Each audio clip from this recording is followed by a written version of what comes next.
Greetings, blessings, salutations, and love. Once again, welcome back to Chats with Jack. I am Jack Talcott, here to share some time, some inspiration, some love. Some love is what I'm here to share today. I've been so inspired, and then the time, it got away from me. I got lost in moments. Just over and over. So again today, brothers and sisters, I'm resisting the urge to invite others. So I hope you tune in and enjoy, right? I'm going to do, excuse me, similarly to how I have in the past, but things are changing and things are growing. Okay. I've been paying attention to a lot of the feedback I've received, in the good and the bad. And, life brings forth the good and the bad. And so yesterday I found myself in a situation where at the end of the day, I wasn't real proud of myself, to be honest. I found offense and criticism from people who I admire. From friends. I found offense and criticism from them being themselves. And what they were doing, they were talking about me with care, concern. And I jumped to conclusions, and I listened to the words I spoke, and I applied them to myself, which has become my practice. And some of the words I spoke which triggered them, which brought up some triggers, some reactions, was get off your high horse. Nobody likes to be told that. Duh. It felt right for the situation and the moment. And then it was pointed out that I was presenting myself as a victim, and I denied it. But I can see how I was casting my blame on my offense, my views on what I saw happening. But I was honest and I was authentic. And I feel for the most part polite. So I don't have regrets about what has happened, and I don't believe others do or should either. I know that there's been misunderstandings in my life abundantly. And I know a great part of that is because of the Jack, who I am. It's part of me. It's just who I am and the role that I've discovered for myself. And I'm going to get to the point here pretty soon. The points of today. We'll get out of the past soon. It was also pointed out to me that I'm not necessarily a good teacher. I'm a good student who enjoys sharing. And those words are true. Those words are true. I am a good student who enjoys sharing what I've been learning. And that's what I've been doing. For those who have been tuning in, I come up, I present myself in live stream, and I'm working through some of the new complex ideas that I'm learning from others. And I spend a lot of time seeking out intellectuals. It's what my heart desires. I love learning. I love spending time in complex concepts, trying to understand different sciences and details. It's me. That's what I enjoy. It's what I discovered. And so the observation was true that I am a good student. There was something like along those lines. I'm a dedicated student for sure. And I do love sharing what I've been learning. And each day, because of what I've been learning, because of the life I've been living and the experience I've been sharing, I'm observing different things as well. I keep receiving different realizations and different inspirations that are coming forth from me, through me, and I'm excited to share those. So the other part of that, okay, so there's truth and untruth in all things. And so there's the truth in that part, but at some point, a student does become the teacher. And I've received, you know, I received several courses in the military, received the postal indoctrination for their facilitator workshop training. I was a trainer for my union and for the United States Postal Service, not a teacher.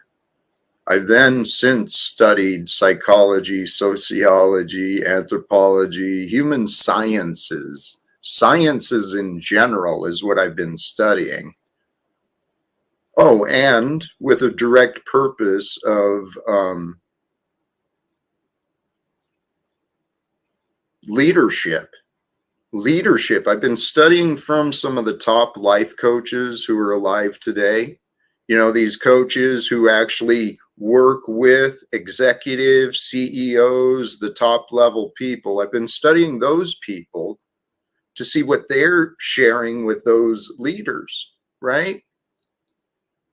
I've been studying leadership, okay? And what I've discovered in all of my searches, all of my study, all of my experience, you know, the best example of leader the world has known, honestly, facts prove it, I think. Jesus Christ, Yeshua, the one who died because the world couldn't stop sinning, perhaps. So here's what I know. There's ways and methods to our minds and how the mind works. There is a reason that there is a teacher and student relationship, a guru and a disciple. There's a reason those relationships are effective.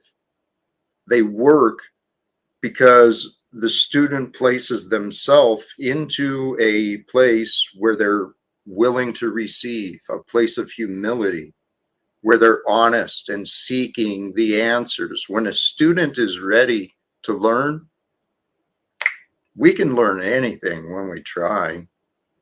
When we choose to know something, when we choose to understand, if there is a good teacher there, a teacher who is patient, one who is understanding, you know, one who's maybe able to explain things in multiple ways. Hello, that's me. Okay. This claim that I'm not a good teacher, that's a bunch of nonsense that's being made up. Okay. So far, this was one of my realizations. I don't know to share this one or not. It's this is documentation. It's a part of the documentary that's being shown, my life. Eventually someone will want to join and we'll put these pieces together, put these clips together and all this stuff, man. We're going to make some magic just out of the stuff that's already been said. So back to what we're doing, documenting the evolution, what's been happening with Jack. What I've been seeking for, it was pointed out, our friend Cynthia pointed it out, which Cynthia, bless you, my friend, you have been speaking reason, but please don't place too much pity on me, okay? And that's what Flo and the others were offering you. Just as I assumed you're stronger than most think. Don't underestimate me, nor the value of what this experience is bringing in the future, right? When it all comes together. So,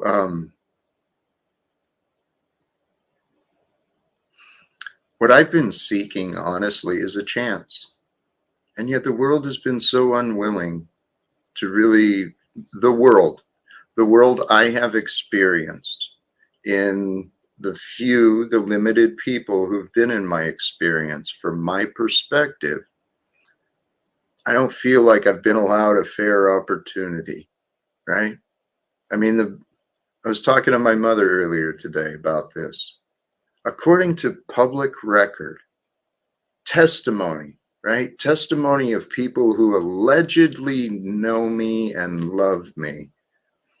Somehow, some way, the public record reflects that I'm a dangerous man, a man to be avoided.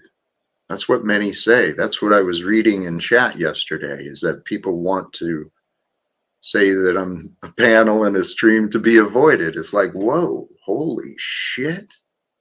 More of this? Things are changing, though. I'm so excited for when they do. So, why did I get onto them avoiding? My seeking a chance. I imagine that's what the Creator is doing too. Our God, the Father Jesus spoke of. Waiting silently, strongly, patiently. Waiting for the world to invite God into their lives. That's what I feel my experience has been. It's what I've learned, what I've realized. And here, we'll bring this into today's thoughts. God, this thought is coming. I see a world in the future, in the very near future, happening very soon, where we unite. The world is united together for the common purpose of love, cooperation, compassion. And it can all start today. It can all start at any time. We all get to start. We all get to end. We all get to do what we want in the middle, right? So if you're following along, the inspiration I had today, I'm going to give you the conclusion, and then I'll take you back, and maybe it'll make a little more sense. But for those who might be new to me, I got some radical ideas of peace, and well, I just mentioned it. But I believe a path towards accomplishing this goal of unification can be through the leadership of the world. You know, there's not an undeniable structure of the states that exist. And the economic influence is undeniable as well. So let's get those people on board and involved. And here's the thought I had. A few years ago, I set the goal. 2018, I set the goal. I wanted to become a man more like Jesus. Through study, trials, tribulation, a little experimentation with myself,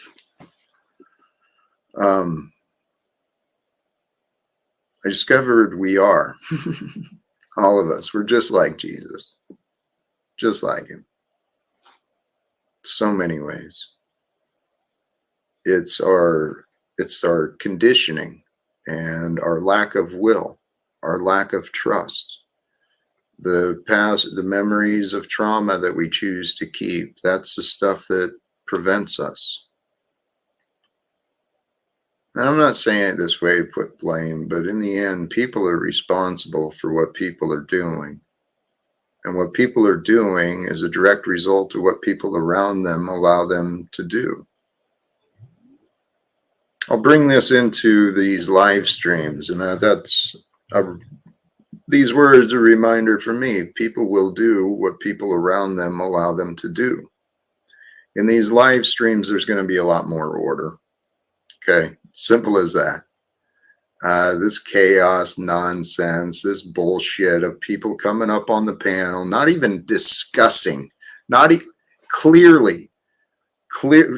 people are showing clear indication that they're not really paying attention to what I've been saying. Everyone seems to find an excuse of why they disbelieve or why they want to doubt me, and then they want to run around and can try to have others convinced to believe like them, that I'm a man not to be believed. But I allow the truth to reign supreme, and I encourage everyone to allow the truth to reign supreme.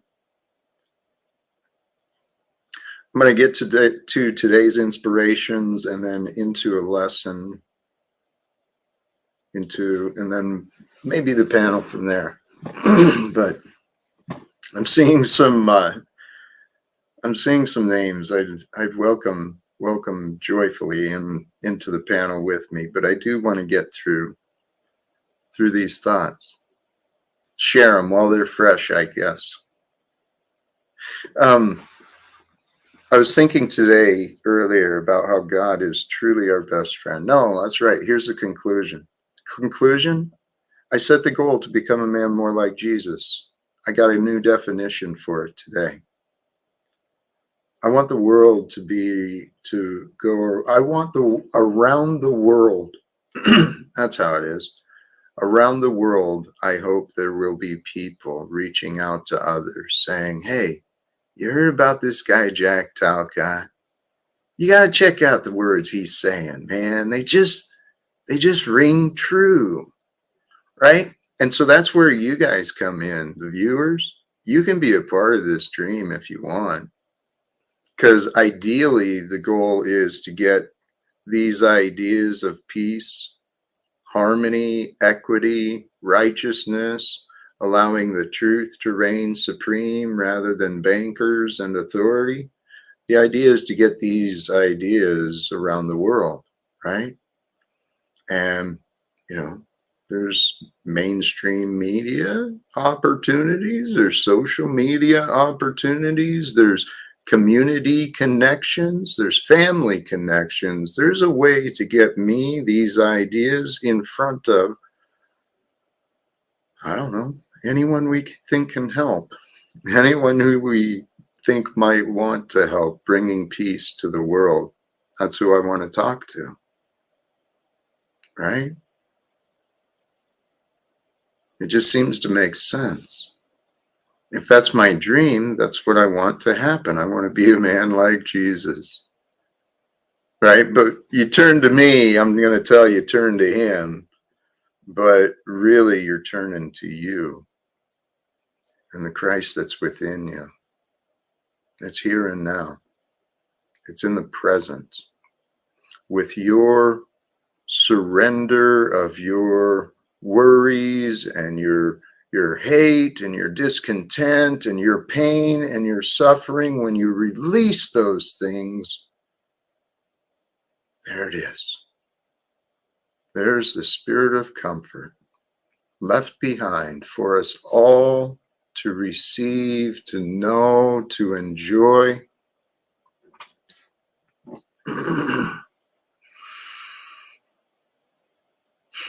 So here's where I want to place on now the teacher's hat.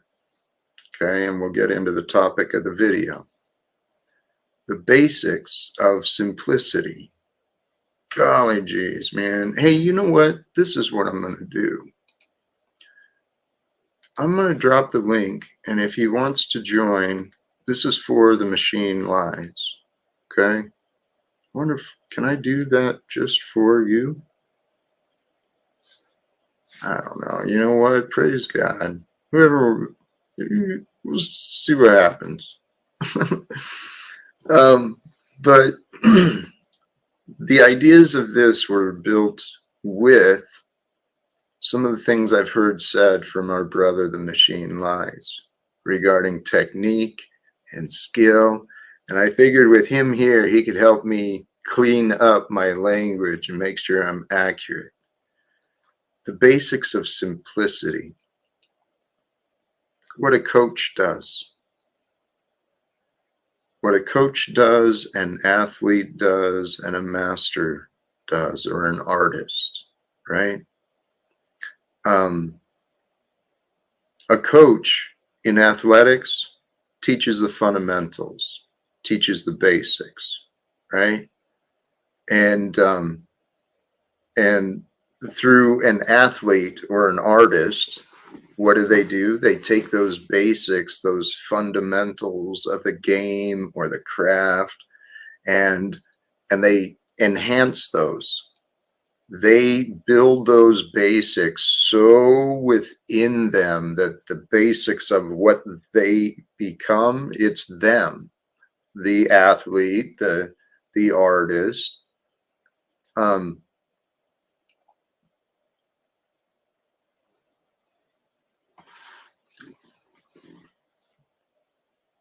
to build upon the basics, you bring in your own. Well, you learn the techniques. This is where I thought I could use some help. Within the basics, you learn the techniques. You learn the fundamentals, and the fundamentals and the techniques, those get refined through your character, your seasoning. You enhance the fundamentals with your special gift. And it's up to each of us to discover our gift. There's a gift within us that's yet to be discovered. It's called the future. We don't know what it's going to bring, but here, let me get to the point. What I want to offer as a coach, as a mentor, if you can receive as a student, I want to offer the basics of a simple life, the basics of simplicity.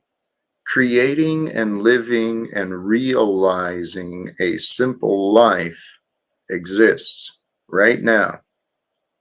It's waiting to be received and accepted, acknowledged and known, and to live out a simple and peaceful life, man. That is where life is at.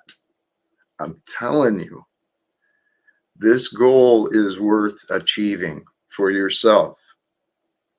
The way of peace is so simple. It's so simple. And yet for some, it's so out of reach. See, and this is where faith in God, in the Father, in the love that emanates through and for all things, that love. If you can have faith in that love,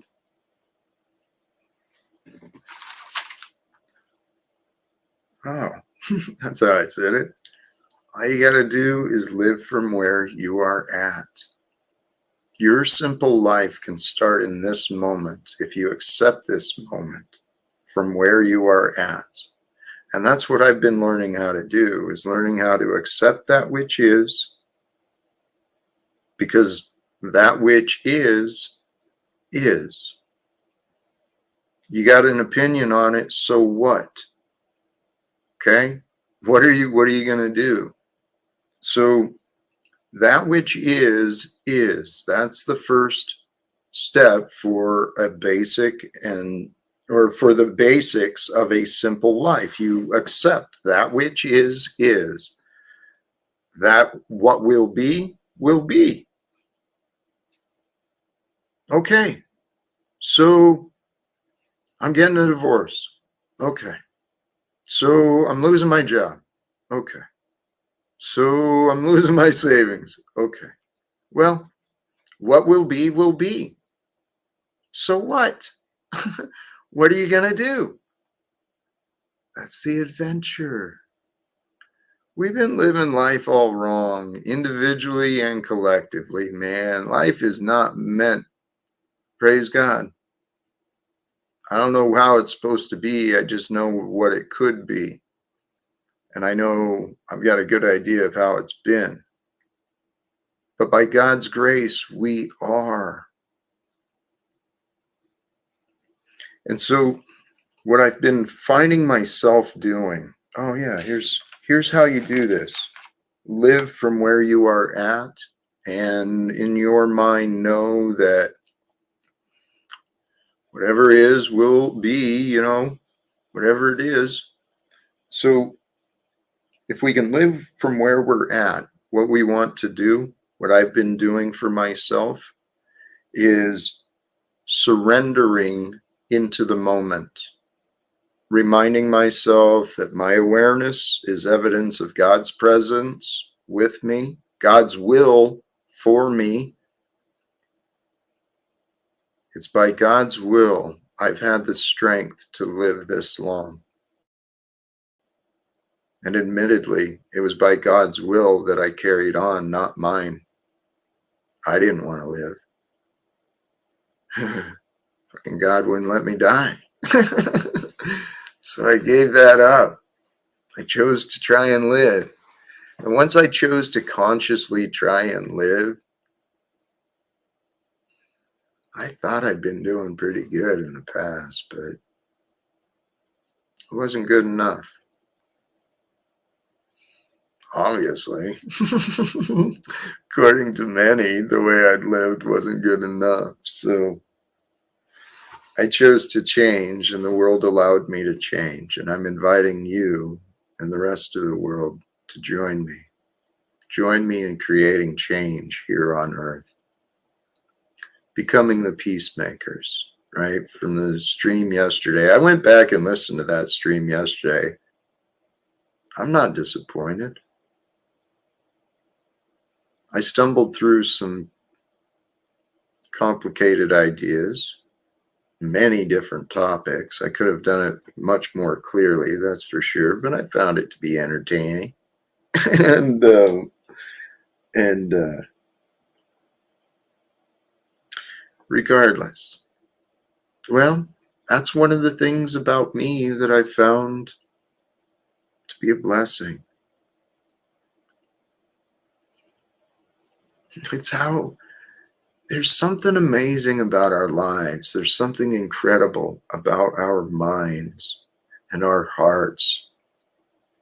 Thank you, Jack. Spirit, back to the point. How to be back to with the teacher's hat, right? We're going to be back on the topic, basics of simplicity, living from where you are at.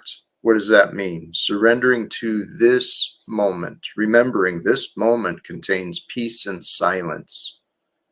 When I shut up and be still, it feels so good too. The peace and the silence that is, it's like always there waiting, just waiting for us to settle into, right? And if you can settle into the present moment with the stillness and the silence that is you, that strong will that is, in that stillness and silence, catch your breath. Allow yourself to breathe deeply and relax into you. And allow your heart to feel safe, right? Your heart is who you are. That's the essence, the little child inside. Allow that heart to feel safe in the moment, in the stillness of the here and now. And then, when you find that strength and you find that contentment, expand your heart. Okay? Expand your heart beyond the immediacy of here, but beyond. And with an open heart, an expanded heart, considering what is beyond your immediate here and now, allowed your heart to guide you with what you want, the ideas of what you want. Because that was another thought another conclusion I came to today, is that God, all that is, the universe, life, reality, okay? What is real reveals to us what we need. We choose what we want. I've been saying this. I mean, the evidence is clear to me. There's divine forces that determine the outcomes. Choose the chooses the results of our efforts. We choose our choices. We choose our actions. External forces, many, many variables create the results of what comes forth. It's magic. It's God. And yet, many times it's easily explained. So, but I was reminded of this in my development as a coach, being coached. We truly have. We've always had what we've needed. Even if today we're carrying painful memories, maybe we got some bitterness within us, some guilt, resentment, some jealousy, some envy, whatever. Even if we've been dissatisfied by our opinion, our judgment, we've always had what we needed. If we didn't have what we had needed, we would not be here today. So blaming people for what they didn't give us, what they denied, what they withheld, even if it was mercy, forgive them. You'll feel better. I assure you. See, this is where my path, my growth and development may have really started taking forth. I started turning to those red letters in the Bible, right? The words of Yeshua, Jesus, the truth that was written. And I accepted those words as truth and really started wondering, okay, if that is true for me, what does that mean to me? What does it mean for me?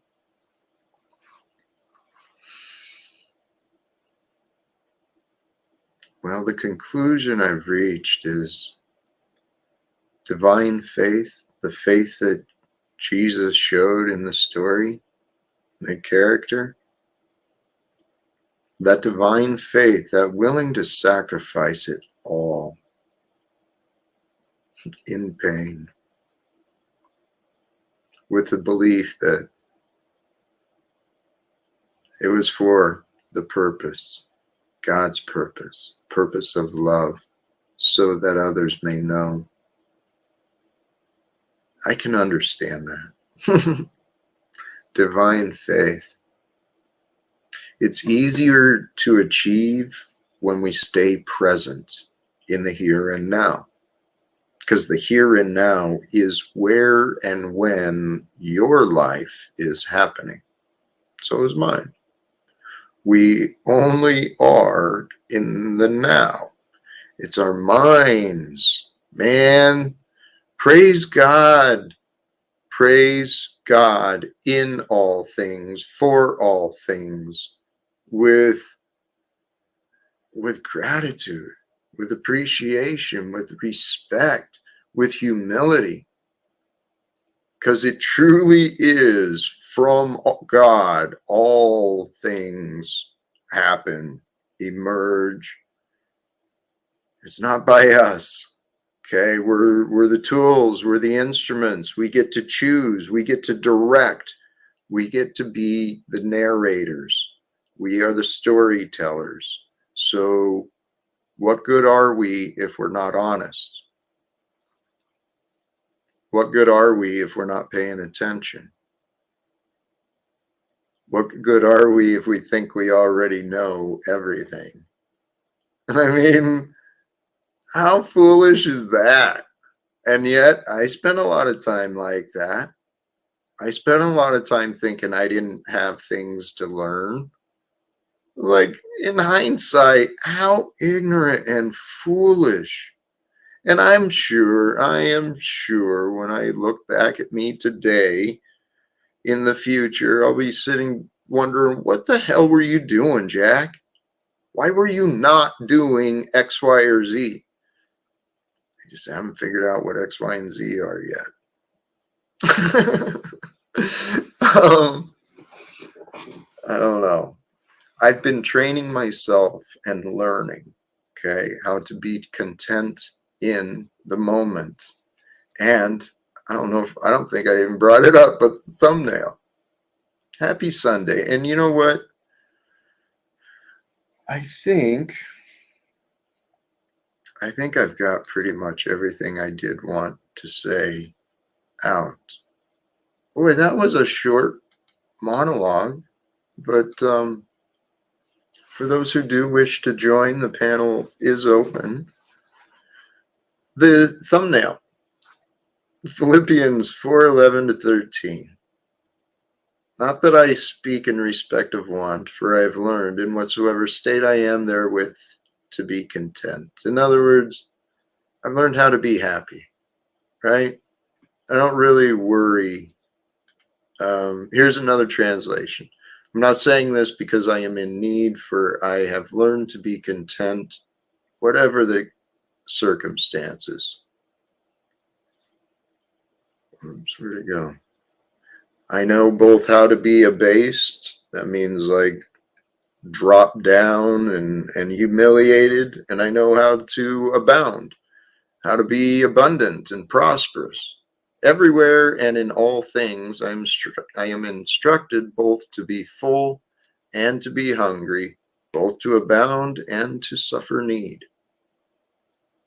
Comes down to it's through the Spirit, man. It's through the Holy Spirit that's with us. Here. This is the other translation I found. I know what it is to be in need, and I know what it is to have plenty. I've learned the secret of being content in any and every situation, whether well-fed or hungry, whether living in plenty or in want. I can do all this through Him who gives me strength. That might be a good question to ask yourself. Holy cows, I hadn't thought about that question. Who gives you strength? Where does your strength come from? Is it from within you, or do you rely on opinions? Do you let the world give you your strength? Do you get your strength from the world, or do you get it from within? It is a combination of both. I don't know that there is an absolute on that, other than God. God gives us strength. That's what I know. Oh, man. Actually, that reminds me of me. I had this realization today, too. People underestimate me in a lot of different ways, man. I'm really not someone you want to fuck with, to be honest. I got a good mind and a strong body. I have been blessed in many different ways. And I'm not really one you want to take advantage of or disrespect. And yet, the world wants to show me otherwise. And see, I know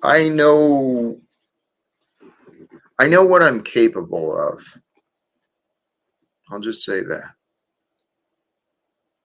And I'm not really one that you should be afraid of, though, by any stretch of the imagination. I'm not a dangerous man. And yet, that's my public record. Allegedly, I'm a threat to the United States Postal Service. Some regard, apparently you know what, truthfully, I probably am a threat to the United States government by admission. At least the structures as we know them. The people are in no danger from me, that's for sure. The people are in no danger from Jack Talcott, that's for sure.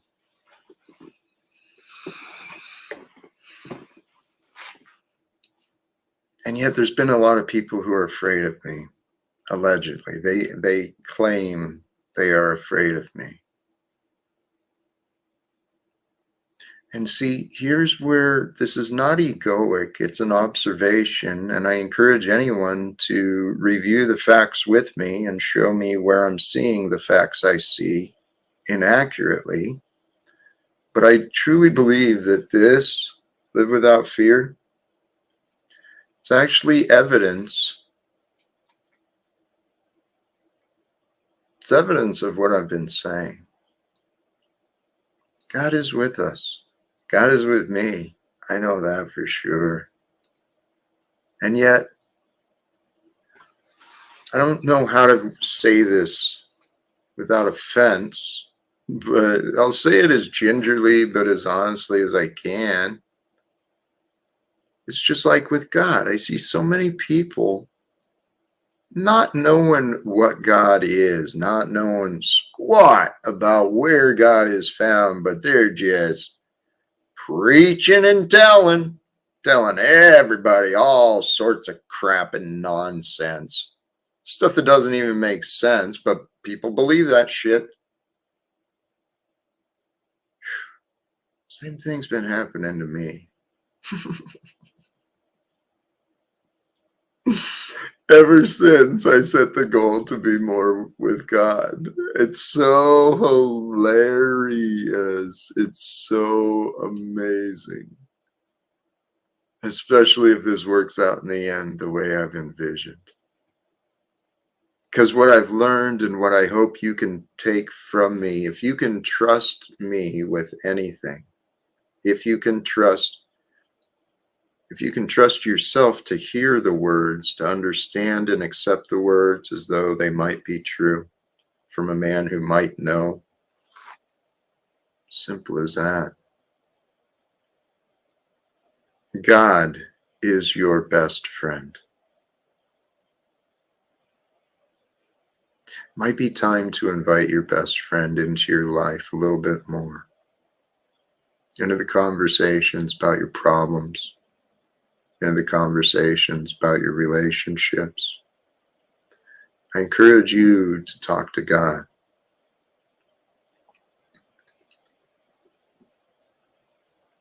Privately and with others. Because that is how God reveals the truth, is through us. When we are of divine mind, right? We're not cluttered with our opinions and our memories and our labels. When we're not cluttered, when we are with a clear mind, an open heart, the example of Jesus, right? When that spirit is with you, you're speaking and moving for God.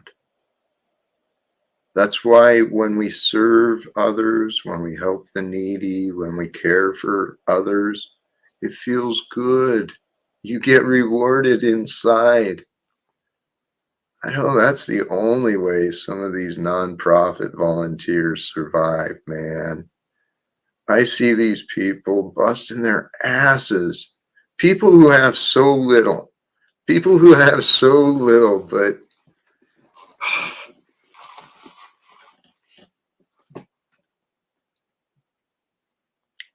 they give so much. It's because of those feelings inside. I know that. But that's what we're designed for, guys. It's really that basic. It's really that simple. Each day we are here serving the world. In what way? You choose. You choose how you serve the world and what part of the world you serve each day by where you go and what you do. And if you're not paying attention, you're serving the world, others. You're serving anyone who tells you what to do. If you're not thinking, you are. I've chosen to serve the truth that I know. And I allow my heart, man, I allow my heart to move me because I found that feels much better than anger. It really does. And it's that simple.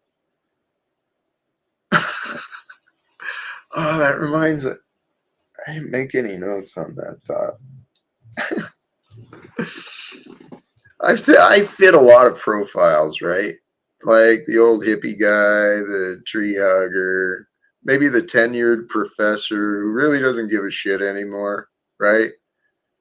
High school counselor, the counselor, whatever. I can play a lot of roles with me. They're all true. I am. I'm also a bit of a radical, really. I've learned how to embrace and restrain the rebellious side of me, right? Because Jesus was a rebel. He was a revolutionary man, right? Oh, and here, right? So if God is our best friend and Jesus was the way I really got to know God, through what he chose to do and how he chose to live and what others chose to pass down from that. That helped me to better understand love. And I think it's love that led me to God, to know God. And there's connections through all these things, through God, the connections between God, truth, love, Jesus, Christ, right? The Christed love that is available for you through me, right? Through us all. It's available for us to shine the love of Christ in every moment. When you live where you are at, you can shine love, shine light. You can walk your path with joy, with faith, with delight, with the trust that God provides my needs. Everything I need, God has taken care of, right? I don't need to worry about my needs. All I need to worry about is my wants. But if I keep my mind pure and present in the here and now, in my heart, my expanded heart, which has grown strong, by the way. By the way, my heart has become strong, and that's why I think I started with that. When you become settled in and relaxed into the stillness and the silence, you allow your heart to become present and to heal, to become strong. Because it is strong and it is healed. Our mind and our thoughts will prevent our heart from feeling full, from feeling whole. I know the feeling of a broken heart. That shit hurts, man. Sadness hurts. So does pain. So why do so many people go around being so mean when they know that they're spreading sadness and pain? What the hell is wrong with people, man? Oh, people are as people are.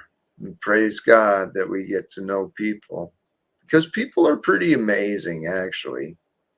When you get past their foolishness and their nonsense, their selfishness and their territory and possessions and all this shit. When you get past all that nonsense, people are pretty damn cool. They really are. Especially when they know how to relax and just chill out. Because when you can chill out, allow your mind to expand, you never know what could come forth. And what perfect timing is that, man? But a man who knows how to chill out and allow the mind to expand. Welcome, London. Good to see you, Hey, brother. what's going on, Jack? How we doing, my man? Salute, salute. Yeah. Absolutely. Your mic is all the way up, but you're coming in soft, man. You're good. I mean, I can hear you. It's Okay. not. It's good enough. Um, but blessing, welcome. Good to see you. I saw you were streaming. I didn't even pop into the chat, but uh, how's it? How are things going today, brother? It's going well in hell. Hell's not too bad today. Hell's not too bad. It's going well in hell. It's going well in hell. Oh, this welcome. The machine lies. It is wonderful to see you. Sorry to interrupt you, London. Um, that is what I heard you doing was spending time in hell with what's his name? Yeah. San, Sanity Machine or whatever. Yeah. Dude, that guy is. I pity him. I feel bad for him. I know. I know he's probably a good guy because of how we met. But there's so many good people that are just so doggone confused and they're so fixated that they want to be right, so convicted. Mm. That's what I hear from him. But my brother, the machine lies.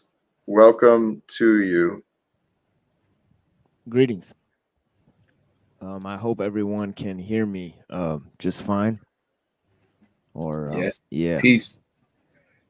yeah. Peace to you guys. Yeah, peace to London, man. Yeah, thank you for joining us here. Yeah, bless you guys. Yeah.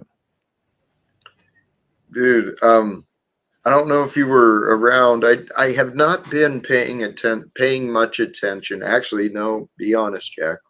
I have not been paying attention to the chat. So blessings to all of you who have popped in, offered greetings. Sincerely, thank you for joining. Um, yes. Were you there? The idea of technique, the fundamentals, basics, bringing the finesse, those things, developing from the basic into artistry, that expansion and that process. That's where I was thinking about you. Yeah, yeah, that fits right into this topic here. Which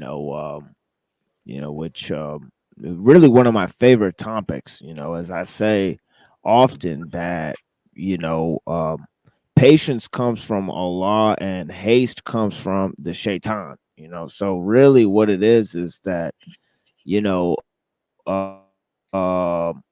simplicity is a key to creativity, really. And I apologize if I sound a little strange. It's one, I'm on another laptop because my stream got disrupted yesterday, so I have to restream that, and then because of a porn attack or what have you.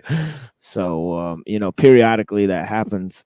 But yeah, and also since I presented for 8 hours yesterday, I'm a little bit hoarse, so I have very terrible scratchy throat or whatever.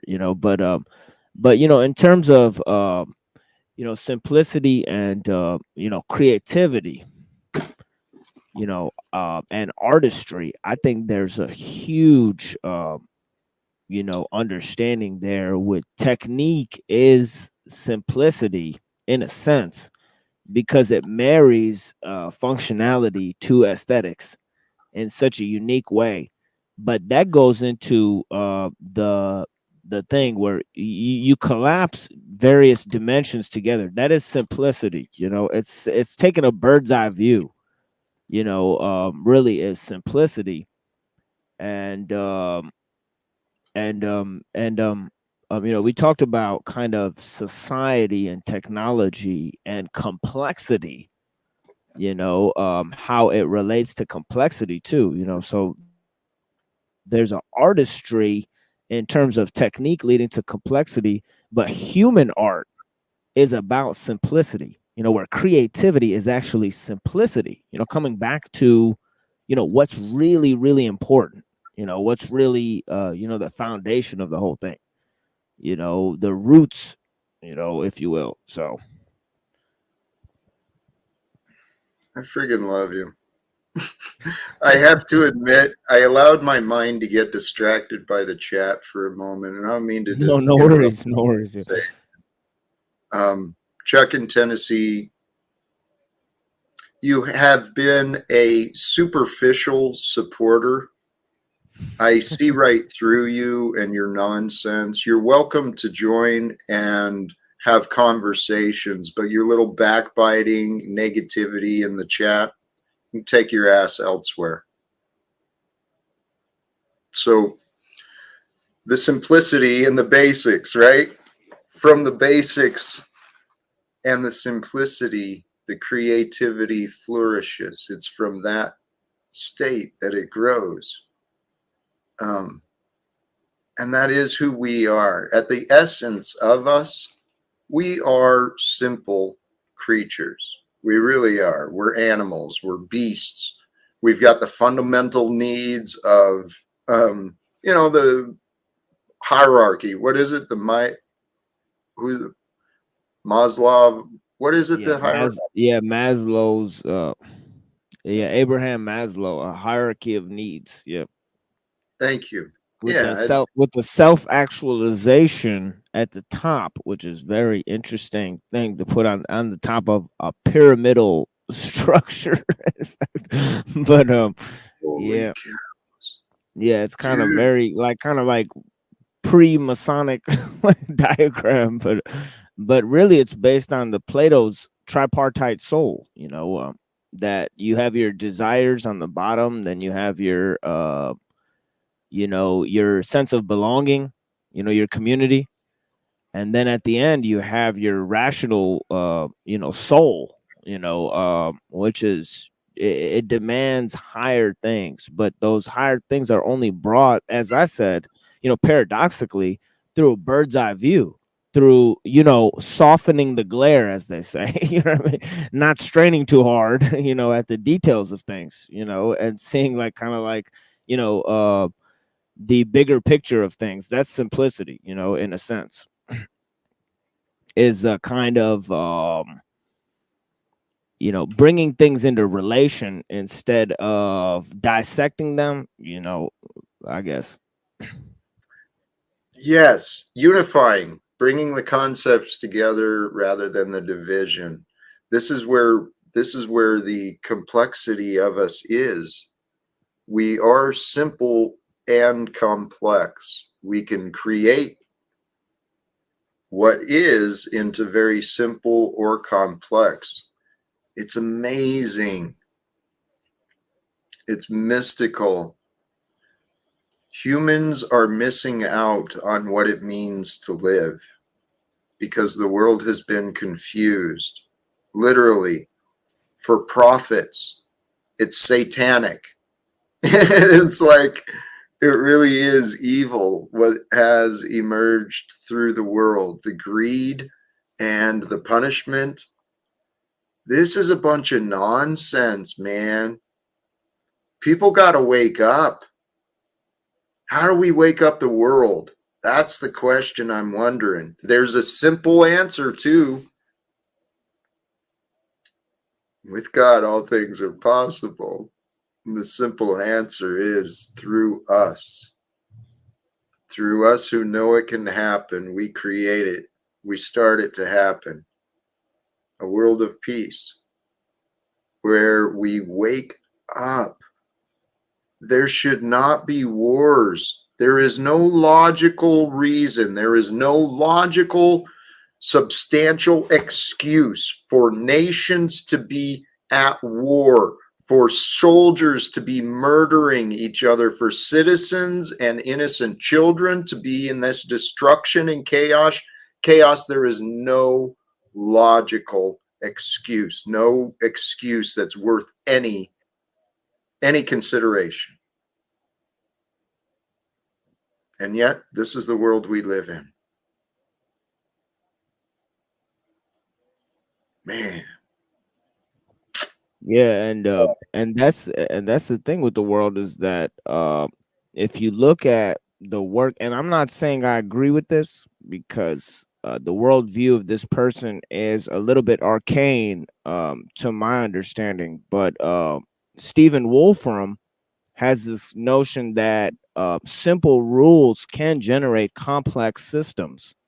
And if you look at just this, the patterns of the computer code where it's zeros and one, essentially all you need is on and off. And you can create a complex system of on and off switches, circuits and, circuit boards, really. And through that, you can almost bring into animation anything you want. Like I think somebody built a computer inside of a Minecraft video game, just because they have this kind of on and off switches built into the game where you could program these certain mechanisms, and move these little pieces around. So, I mean, you could go from simple to complex in almost no time. So everything complex is really built off of the simple. The high is built on the low. Lao Tzu says, why is the high built on the low? It's because the high has to rest on the low. you know it can't just go up there. It has to get up there through something. It has to stand on top of something. You know what I mean? And so everything is complex, but complexity is the thing that builds up. Simplicity is the thing that's actually there. Simplicity is the complex things that are made up are illusory, but the simple things are what they're actually made up of. All change is really incremental in that way. It's moment by moment. I mean, not to simplify what you just said, but there at the end, all change is incremental. Everything, life is happening one moment at a time. And it's really easy for us to lose track of that, to overcomplicate everything. But what I've been practicing is faith. And there's something divine about faith, man. Go ahead, London. Are you going to pop in? Yeah, I was gonna say when you said one moment at a time, but I mean, if we are each other, wouldn't that be, everybody's moment in time? Like everybody's taking their moment in time, literally. This is where the simple, if you look at each of us as, even though we're very complicated in our being, if you look at the individual as a simple part, through the participation of all these simple parts, the society and the world has been. I mean, we're a part of something that's far greater than we've realized. And yet, it's funny because I mean, even when you said that, one moment at a time, but I'm looking at it like 10 billion moments in one time. If you understand, right. Yeah. Well, there's that too. Sorry, it's not just us; there's everybody else included. Absolutely. It's all of space in one time, and it's all of time in one space. It's a paradox. It's a dream. We are experiencing the manifestation of illusions. We we argue so much about God, if it exists or not. I'm ready to argue that God exists and we do not. Because after all, we are the temporary ones, right? We just come and go. That's crazy what you just said there. Oh shit. That was crazy. Yeah, that is one of the things that I read in a Sufi book one day. It said that all of existence is in the shadow of the creator, so it's kind of like, just like, and I think it actually said is the shadow of the creator. So Yeah. it's Yeah. trying to say that actually we're just, the sort of the residue of what's actually going on, and I get that feeling sometimes. I think those ideas make sense. They really do. That without God, we truly are nothing, right? It's only through the creation that we get to be. And whether we're the shadow or the cosmic light show, and it's God is the one shining out the light, and that's what form is condensed light, so they say. I don't know. Yeah. Yes. As I say a lot of time, I say the shadow lets you know where you stand, in relation to the light, so it's really what it is, neither one is really significant to any degree. And, I also want to build on what London said because, yeah, it is like a thousand things because everybody's perceiving the same moment from a thousand different directions, and it is like there's thousands of things because there's simultaneity, so it's like, as I like to say, there's infinity in in plenitude. If you cut any moment off, there's a thousand things happening, but there's oneness always in relation. So infinity is a wholeness because infinity has a depth that's literally insurmountable. And then unity is a wholeness just because, I mean, it's unity. You know what I mean? you know like I say, subjectivity creates relation, and relation creates unity. So subjectivity is unity. You know what Dude, yes. I'm sorry. Unity and infinity, not to distract. I got distracted. Uh, Unity is hard to imagine. Infinity is challenging to conceive. I mean, it's like, whoa, whoa. Wait, you mean we're connected? We're one? What? No way. No, that's not true. I can't imagine that to be true. Mhm. And then the expanse of infinite, eternal, right? Like no limits whatsoever. That is inconceivable. I mean, really, how could we even comprehend that when our life and our senses are actually so limited? And yet, that's the game, man. Praise God.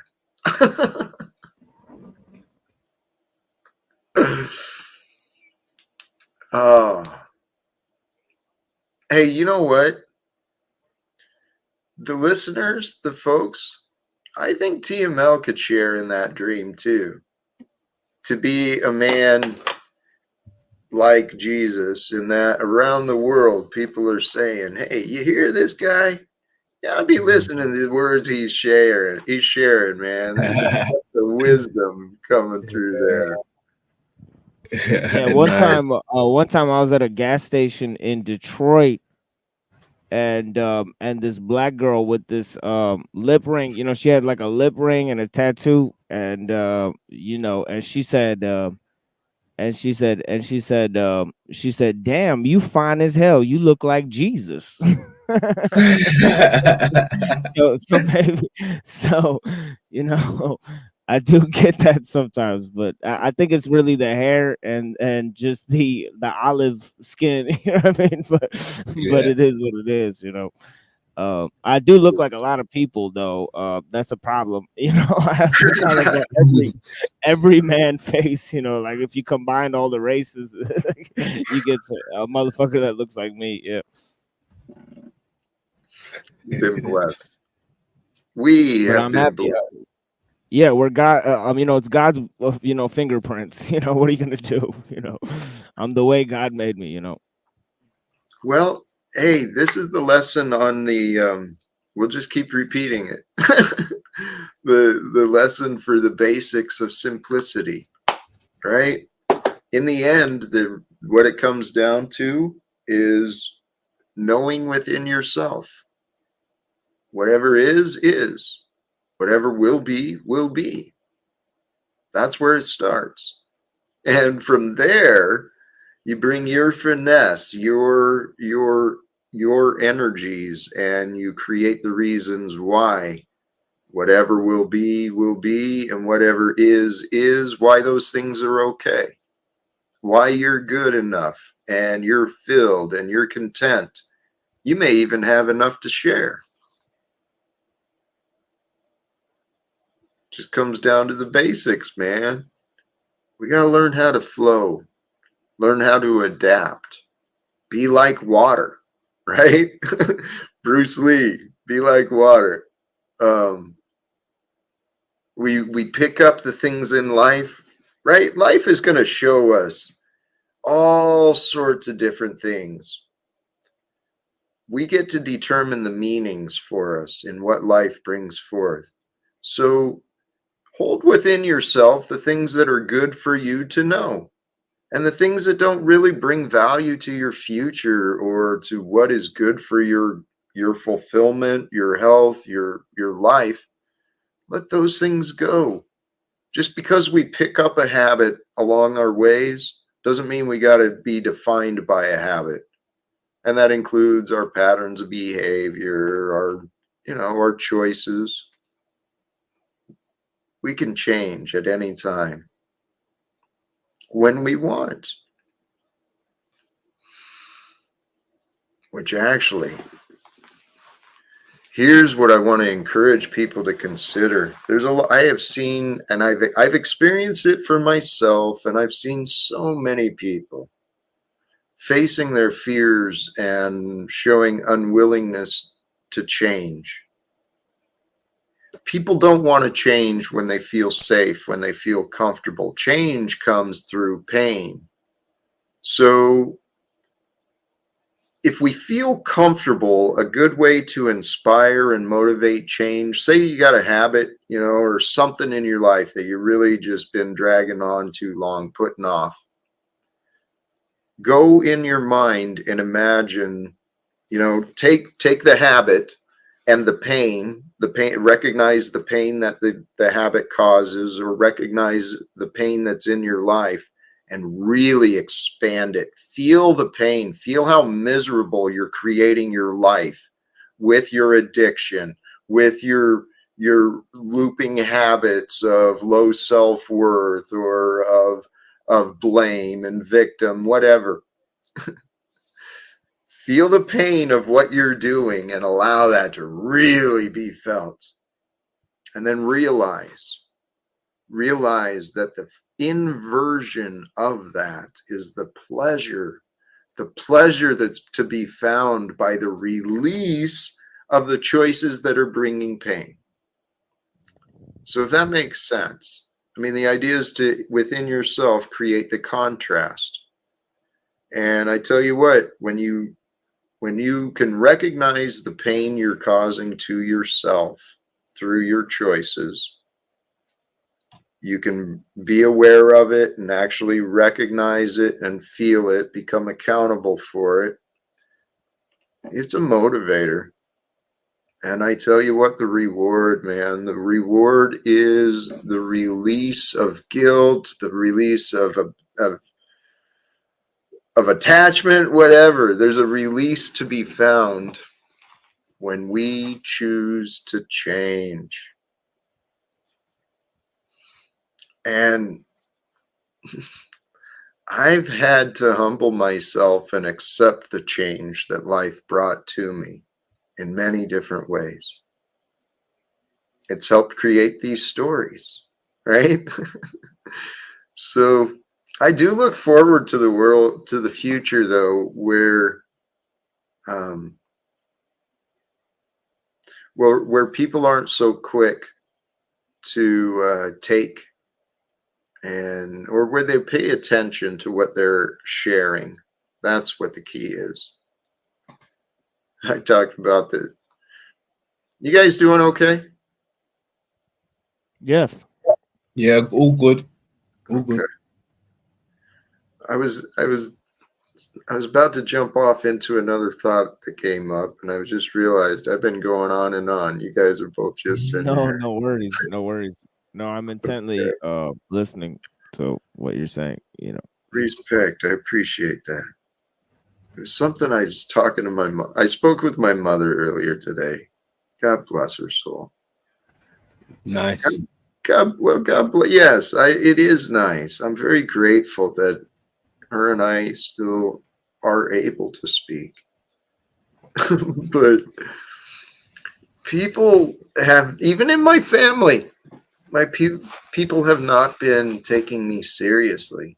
It's like I've been ignored and forgotten in my social life. It's been bizarre. I think the point I was going to get to, I see a future where, oh, the universal laws. The universal laws of creation, they've been identified and explained through some of the thermodynamics, the laws of nature, right? Science. It explains all is energy, and energy isn't created or destroyed, it's exchanged, it's transmuted, it's transformed, right? So, in the laws of creation, through the exchange of energy, it's intended to be sharing, offering, receiving. What capitalism has done in the world we were born into, it's all this give and take nonsense. It's a distortion and a reflection from the truth. It's a distortion of what it should be. And that's why the world is so divided in appearance. But it's not true. Hey, if you got thoughts on that, you're Yeah. welcome. But someone popped in. Can you hold it, or you want to share Okay. it? Go ahead. No, no, no worries. Yeah, let's let them up. But yeah, I can hold it. Yeah. Chuck got banned from the chat, and he's been a very vocal critic of me. And I've actually Chuck is wanted. cool. I have faith in Chuck, you know. Right. Is Well, he here? Yeah, yeah, yeah. Bless you, brother Chuck. Yeah, thank you for being here. and I've been wanting Yeah. to actually flush out some of the behavior and understand some of the comments I've been seeing you and hearing you share. So, welcome, Chuck. Oh, thank you. So you banned me for talking to Lindsay. That's Yeah. pretty bad. And during that whole convo last night, I did not attack you once, other than say you had a condescending attitude towards people, was all I said. And yet you want to take that conversation that we were having in good faith and try to use it against me. There's Okay. nothing derogatory in that statement. Read it. You started off in your monologue talking about the people, and then you started talking about the conversation we were having last night about how we were wrong in some of our assumptions. And so she had just got here. So all I was doing was tell her to go back and look at what was said, because she was in the conversation last night. But yet you want to flex your self-made power and authority because the truth apparently doesn't feel well.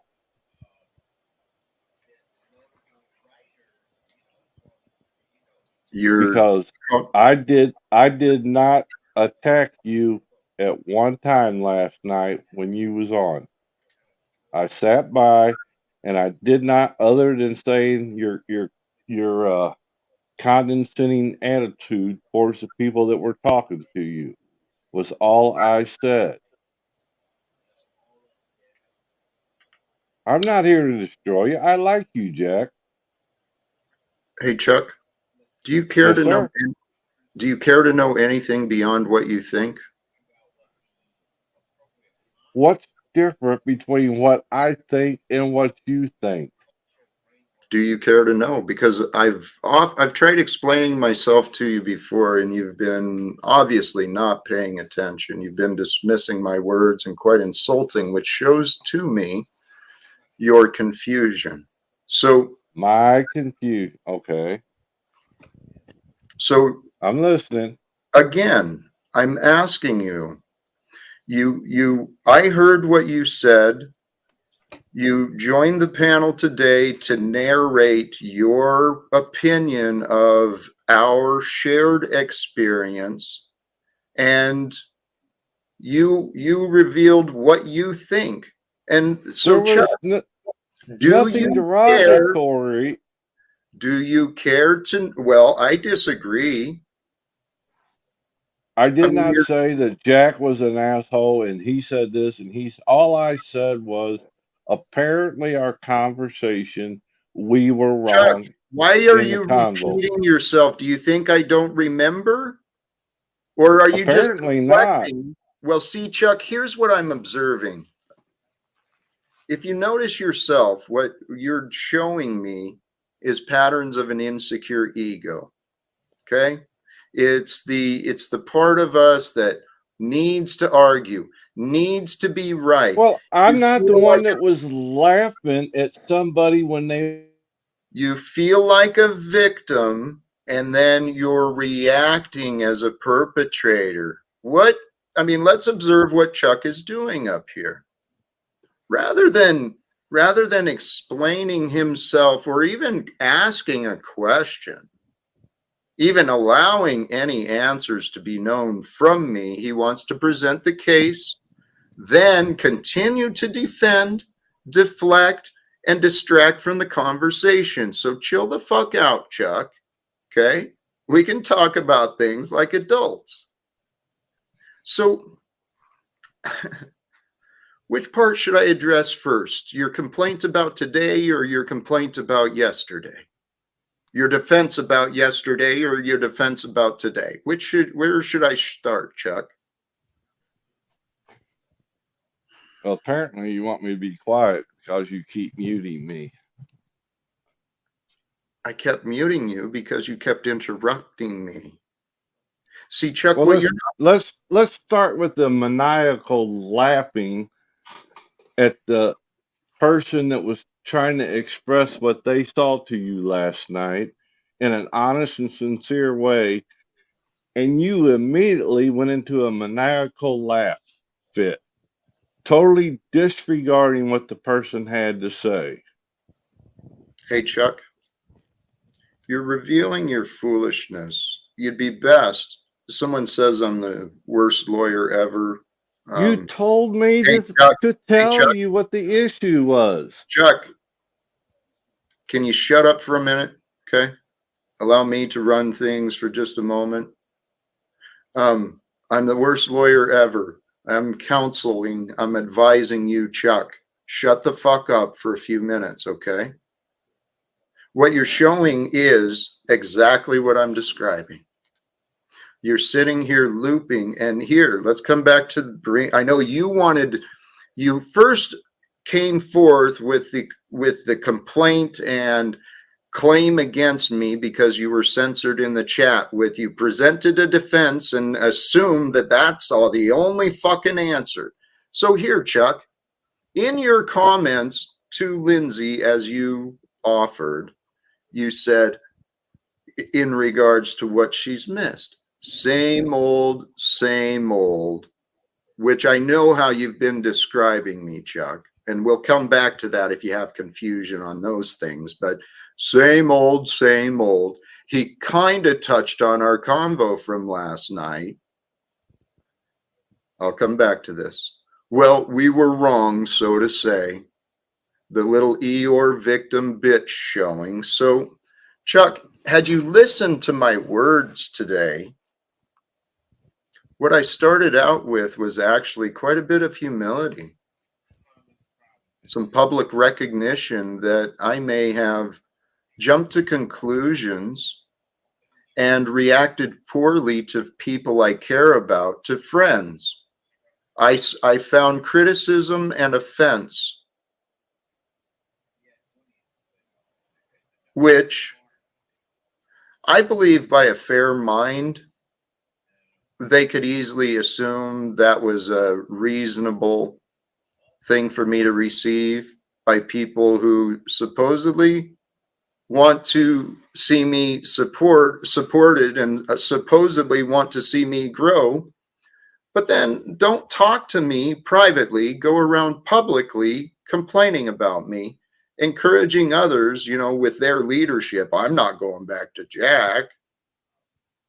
But Chuck, despite all that, I came today in the first start of the show, which you described as same old, and I kind of touched on the convo. I disagree with your words, your description. I think you've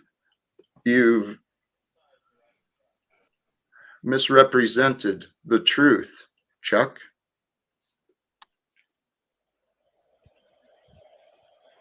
Especially when you said, well, we were wrong, so to say. That proves to me you did not listen to me. Unless you can explain where you heard me offering nothing new today, same old, same old. And if you can demonstrate that your words are in fact true and I'm not accurate, please, what did I miss, Chuck? All I was telling her was to basically go back and rewatch. Text does not always convey the true meaning of what you're trying to say. Okay, so great, Chuck. So and it was directed at her for her information. It was not directed as a jab towards you. You took it that way. Chuck, That's not my fault. hey, Chuck, stop telling me what I am and I'm not. Well, that's what you're doing to me. No, You're well, Chuck, doing that to me. Chuck, right. This is what I realized. You and I were going to get along a lot better when you stop fucking comparing us. When you stop trying to prove yourself better than me. That's what you're doing. You don't realize what you're doing. No. You're a confused man, Chuck. And here, I'm going to address a couple more things very briefly. When I responded to, I know what you're bringing up, my maniacal laugh. You're such a little bitch, Chuck. Fucking it was. Go hey, back Chuck, and watch it. Yeah, what I was laughing at was obvious and clear projection. Not only projection, people projecting their insecurities and their bullshit onto me with their imagined problems, their imagined disappointments, their imagined judgment of me. I see a bunch of people projecting that shit onto me, and then I saw a group of people, adults, enabling each other. And I'm like laughing at the situation that you were a part of, Chuck. So fuck you for not speaking the truth. Go back and look when you. Hey, tell you what, Chuck. Nobody.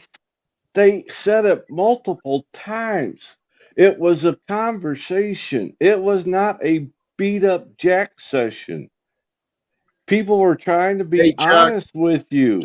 Chuck, all you're doing is wasting our time telling me what things were not. And so, you know what? Well, you're a man. You're doing the same thing. Chuck, tell you what, let's come back to something different now. Hopefully, I've addressed a couple of your complaints. Whether you accept resolve or not is on you.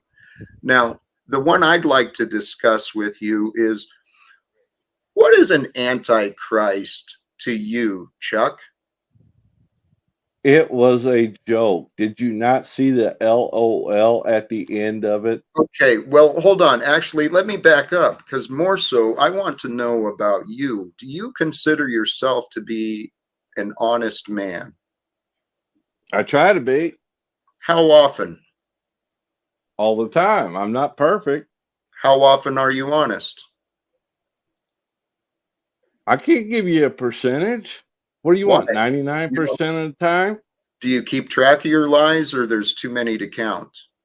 No, because a lie will come back to haunt you. Okay, so how does one know when you are lying or if you're telling the truth? Well, you're always telling the truth 99% of the time. So when you said that Jack is the Antichrist, what There, exactly should people receive from that, Chuck? there was an LOL at the I end of it. Where are you remembering typing it? Because I'm remembering hearing you say it. No, I did not say it. You did. I typed it on one of a comment on one of Flo's You said it. videos. You said it in Flo's panel. If I said it, it was in a joking manner. Why do you think that's funny?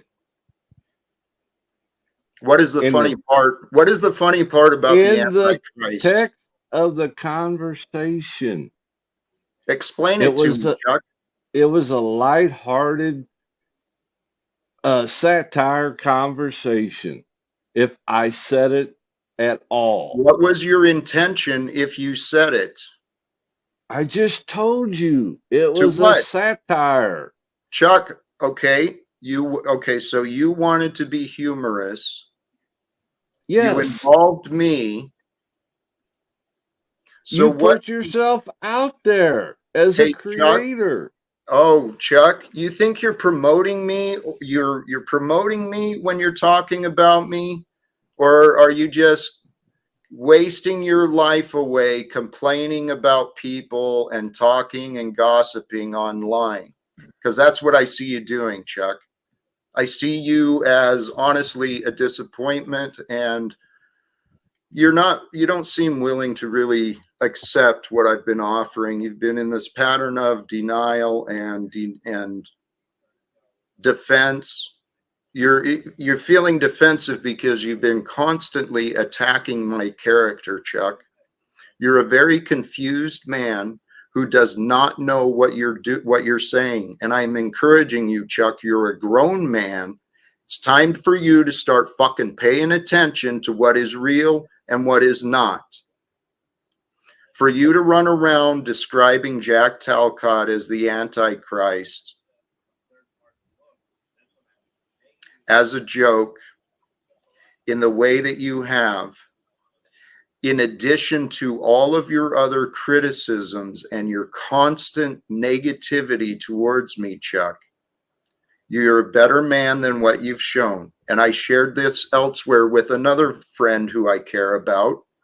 When I see people who are allegedly my friends, when I see them going around talking badly about me, when they supposedly know my situation and know my goals, my desires to help others, to end wars, to bring a better world for others, despite my situation, when I see people who are allegedly my friends talking bad about me, it doesn't do either of us any good.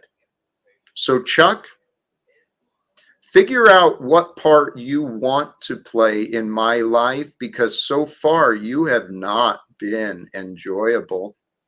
You've not been pleasant. You've not been of any value for me, towards me and my success. And see, Chuck, I view my success, even though my son and my friends are not immediately with me, my success is still for them. Because when my family and friends return to my life, I will share abundantly. So, Chuck, when I see you and Paulie Boy and all these other people running around without a care in the world, talking crap about me, I feel the urge to help you stop your behavior, Chuck. Have a good day. I'm not going to bring you back up to listen to your nonsense. Sorry for that, gentlemen. And if you feel I need correcting in this, please, by all means, I'm open. Well, I think the Antichrist thing, it could be promotional in the sense that and this is another tie-in to simplicity, really, because as sometimes criticism is promotion because people want to get to the bottom of whatever the criticism is, so they'll actually come and listen to you. So that's in a sense, like, infamy is as good as fame in that way, because it's like, if somebody paints you as an antichrist, even as a joke, it gets into a area where, people get super curious as to what type of vibe you're really putting out there. So, so for brother Chuck, I think we need him to upchuck the system. So I think he he's at least good in the sense that he gives positive,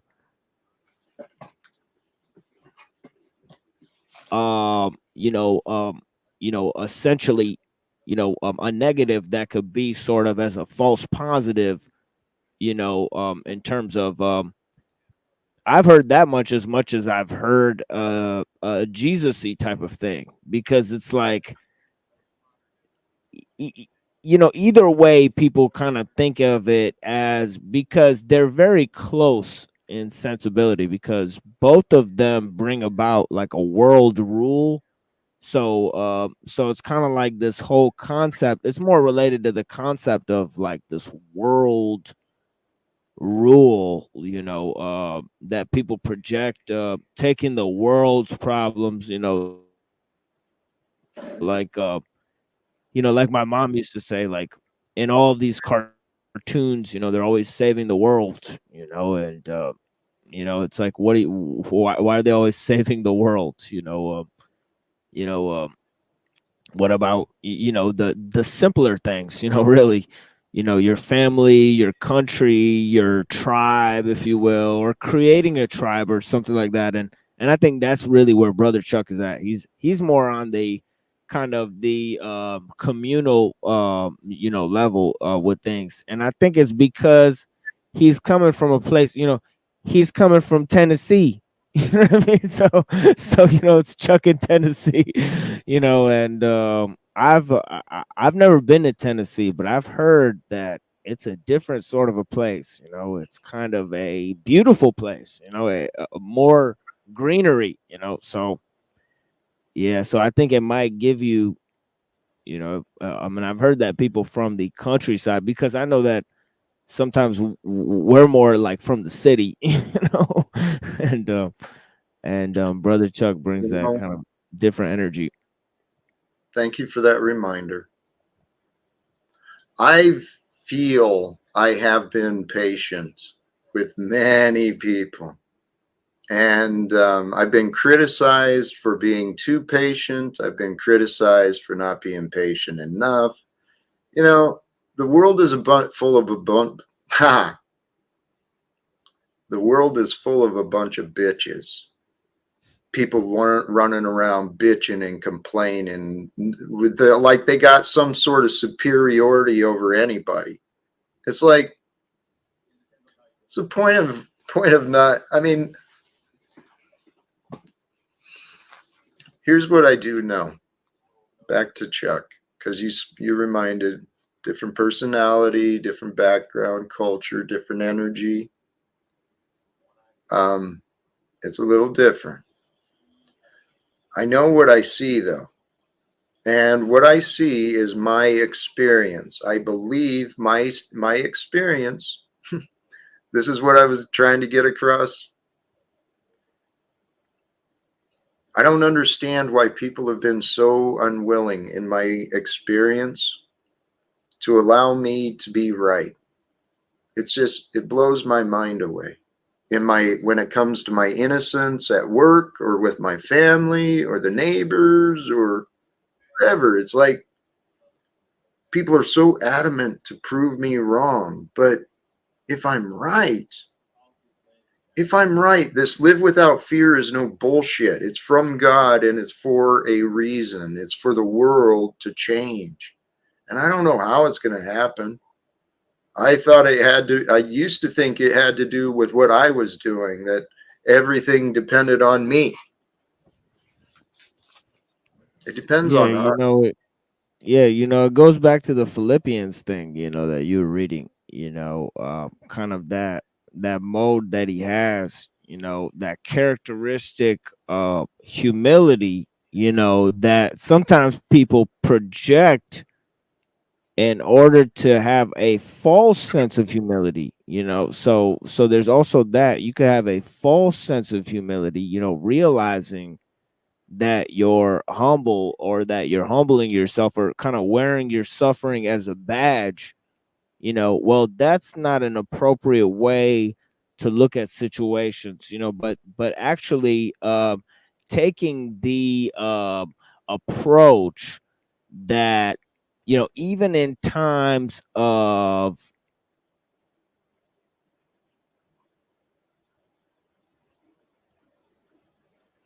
the times when people abandon you, that you're not actually going to change the way you behave. And that's the thing, because style is really what you do when nobody is looking, as they say. You know what I mean? So and people often mistake style for intent. So really, simplicity is really in combining the two, and letting the chips fall where they may, as they say. I hate to admit this, but I did it again. I allowed my mind to drift to the chat when you were talking. No wonder. No worries, brother Jack. And I don't mean to Yeah, interrupt or no put off worries. put off guest here, but there's a No, couple things no, I I want to understand. address. It's actually difficult to run the live stream and actually look at the comments, and because I do this myself. So yeah, I totally understand. A couple of these I want to address. I'm not sure if I understood this comment right, if I saw it soon enough, because you don't share your experiences. This is what we've been talking about, the unity that is. There is a unified connection to us all. We are sharing experiences. It just depends how far our experience at that time, at this moment, the world is sharing this experience with us. We just don't know what's happening beyond us until we discover it later. What's up, guys? Hey, welcome. What's up, Jack? It's me from yesterday. What's going on, dude? What's up? What's up? Yeah, thank you. Hold on just a moment, please, if you don't mind. Heckle Bus. This is where you are also welcome and invited to join the stream. I'm willing to entertain conversations with you, particularly if you can find within yourself the willing to be civil and open to being wrong. You are so fixed on this right and wrong nonsense, man. You've got this punishing mind and all this anger within you. There's healing. Okay, so you're right. I'm not, you think there's more disagreements with us, Wizard. One is not allowed to be right. The right and wrong already is. Exactly. So why don't you care to know? Why don't you care to know beyond what you think? That's the surest sign of ignorance. Condemnation prior to investigation, the surest sign of ignorance. And then I saw you get one of your accounts has already been silenced, and I appreciate actually I appreciate the censorship, but let's try to keep the timing out to a minimum. I suppose I don't know how to best handle this, to be honest. I'm looking forward to a world where people, grown men and women, can behave. Like self-censored. That is the key, because here's Wizard referring to me. Wizards, all right, man. People like to talk stuff, I Well, never met one. Well, I've met people who don't talk stuff, but they're very, very rare in the wild, dude. Very rare. I'm right here. I am right here. I don't go around picking fights, engaging in battles. I don't go around intentionally trying to offend people or it's snafu. I see you in the back. You're welcome to join, but No, he's not. No, he's not. all right. I'm going to roll with that. Snafu, I'm going to concede to the guests that I admire. Fuck that today, dude. Not today, bro. go do that shit another day. I'm tired of that shit. Oh, shit. Yo, I like it. Yeah. Shit. All right. Say nothing. I'm in good company tonight, right? You got me right. Amen. And you're holding me, hey, brother, you're holding me to what I said for myself. It's time for higher standards, right? People want to have this expectation of me not to fuck up, to make sure I properly defend everybody, and I don't allow the wrong people up. So, all right, it's time to clean it up. Thank you for the reminder. We don't need the likes of Snafu in this anymore. Uh-oh, what's he going to snap do now? He'll either learn or he won't. And when I say learn, he'll either learn how to get along with others, how to respect other people as human beings, and maybe even learn how to share civility in an experience. I know he can. He's just out of practice. His voice level is that of like a boombox in like the 90s. Like it's like a mixtape that kind of like skips a little bit. Anyway, back to, hey, yes, welcome guest, you join. Were you listening to the previous conversations? Any thoughts on what's been said, or just jumping in? I mean, the best reflection, it's pretty close to home. So, I mean, at one point, I just wanted to say, I just thought of like, you don't like go to the gas station every day to fill up your car, do you? Like, you don't got to stop. Technically, you don't have to stop at every stop sign. You know what I mean? Like, if you can see, if you know what road you're on, yeah, there's like a timing to things. So, yeah, cycles, timing. But that was me on here yesterday. I don't know if you remember. We talked about like, it was just you and me, I think, and then some guy named Kevin maybe or something. Talking about talking about Jesus on the cross with the two guys, with the one guy on either side. And I don't know if you remember all that, but pretty much just focus on the truth. That's really, it's a slippery slope. How many stop signs are in heaven, Jack? Yeah, you said a lot of words, and I'm not sure what was exactly said, but I don't mean to disrespect and not. I kind of speak in riddles too, yeah.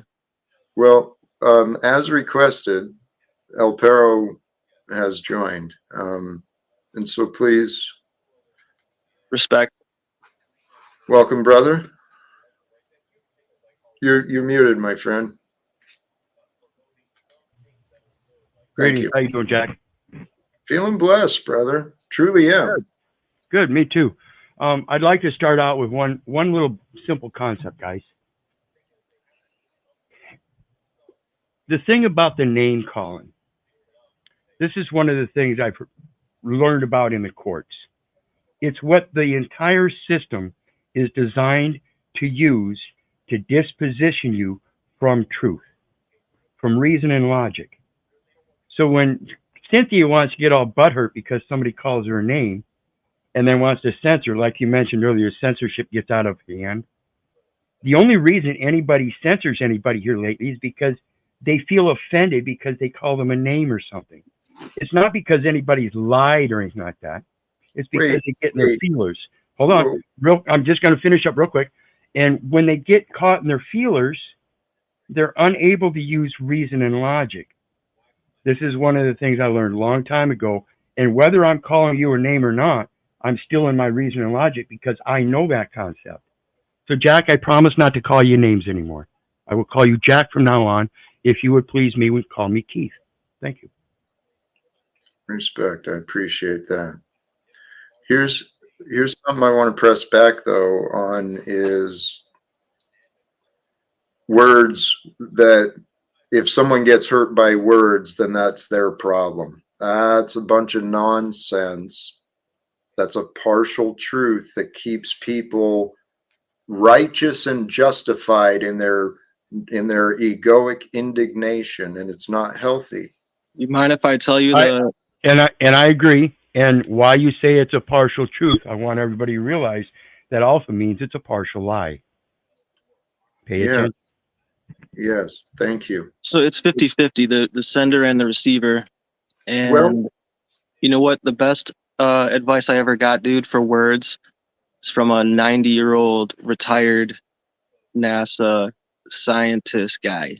And he has he has a good heart, man. And he said, words should never be used to hurt.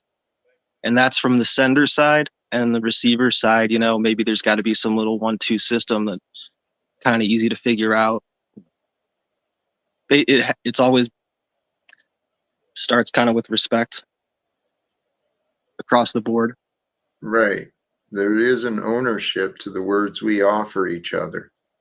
And people, this is something, you know, in society, children are not taught the importance of language, the power of words. Children are not taught a lot of things.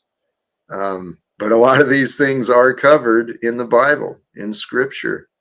And Keith, off the top of your head, I know there's several verses regarding using encouraging words with each other and seasoning the words with the right people and time. It's something. There's a few. You remember off the top of your head? Go ahead. Not off the top of my head, no. All right. Okay. But not the season one. Right. There are many that talk about season, and when I think about season, I think about Mother Earth and her seasons. The fruit is only valid in its season. This goes to the fruit, eating from the fruit of the tree of the knowledge. You're not supposed to eat from the tree. You're supposed to wait until the fruit ripens and falls. Well, Let's take it back. Let's take it back before even words. There is communication. So we're not even really talking about words. I mean, that's an effect, but the cause of communication is to be considered however long. Well, I think I might have been combining a couple verses perhaps, but I know there is scripture and it's just logical. It makes sense. Just keep in mind, think about this. The words we remember the most, they are the words we speak. In our conversations, we remember afterwards mostly what we said. And then we tie together what we said with our memories of what was there. When we are speaking with each other, at the deepest level, we are speaking to ourselves. So let's learn to speak nicely, kindly, truthfully. Go ahead. What were you saying? I forgot. Sorry. Here it's if I was gonna lie to you, dude, I would season that shit up. Sorry, I would season that stuff up. That's where you get the seasoning words. If I was gonna lie to you, I'd give you a presentation. Now, if I'm not gonna lie to you, I'll be direct with you. And direct communication, yeah, you can hear it. I don't want to be rude, but here, please, I'm not sure where you're going sometimes when you jump in with these thoughts and ideas. It just seems to bounce around, and I got you, brother. I'm a chill. Appreciate it. Hey, Yolanda, I wanted to offer an invitation. Welcome to you.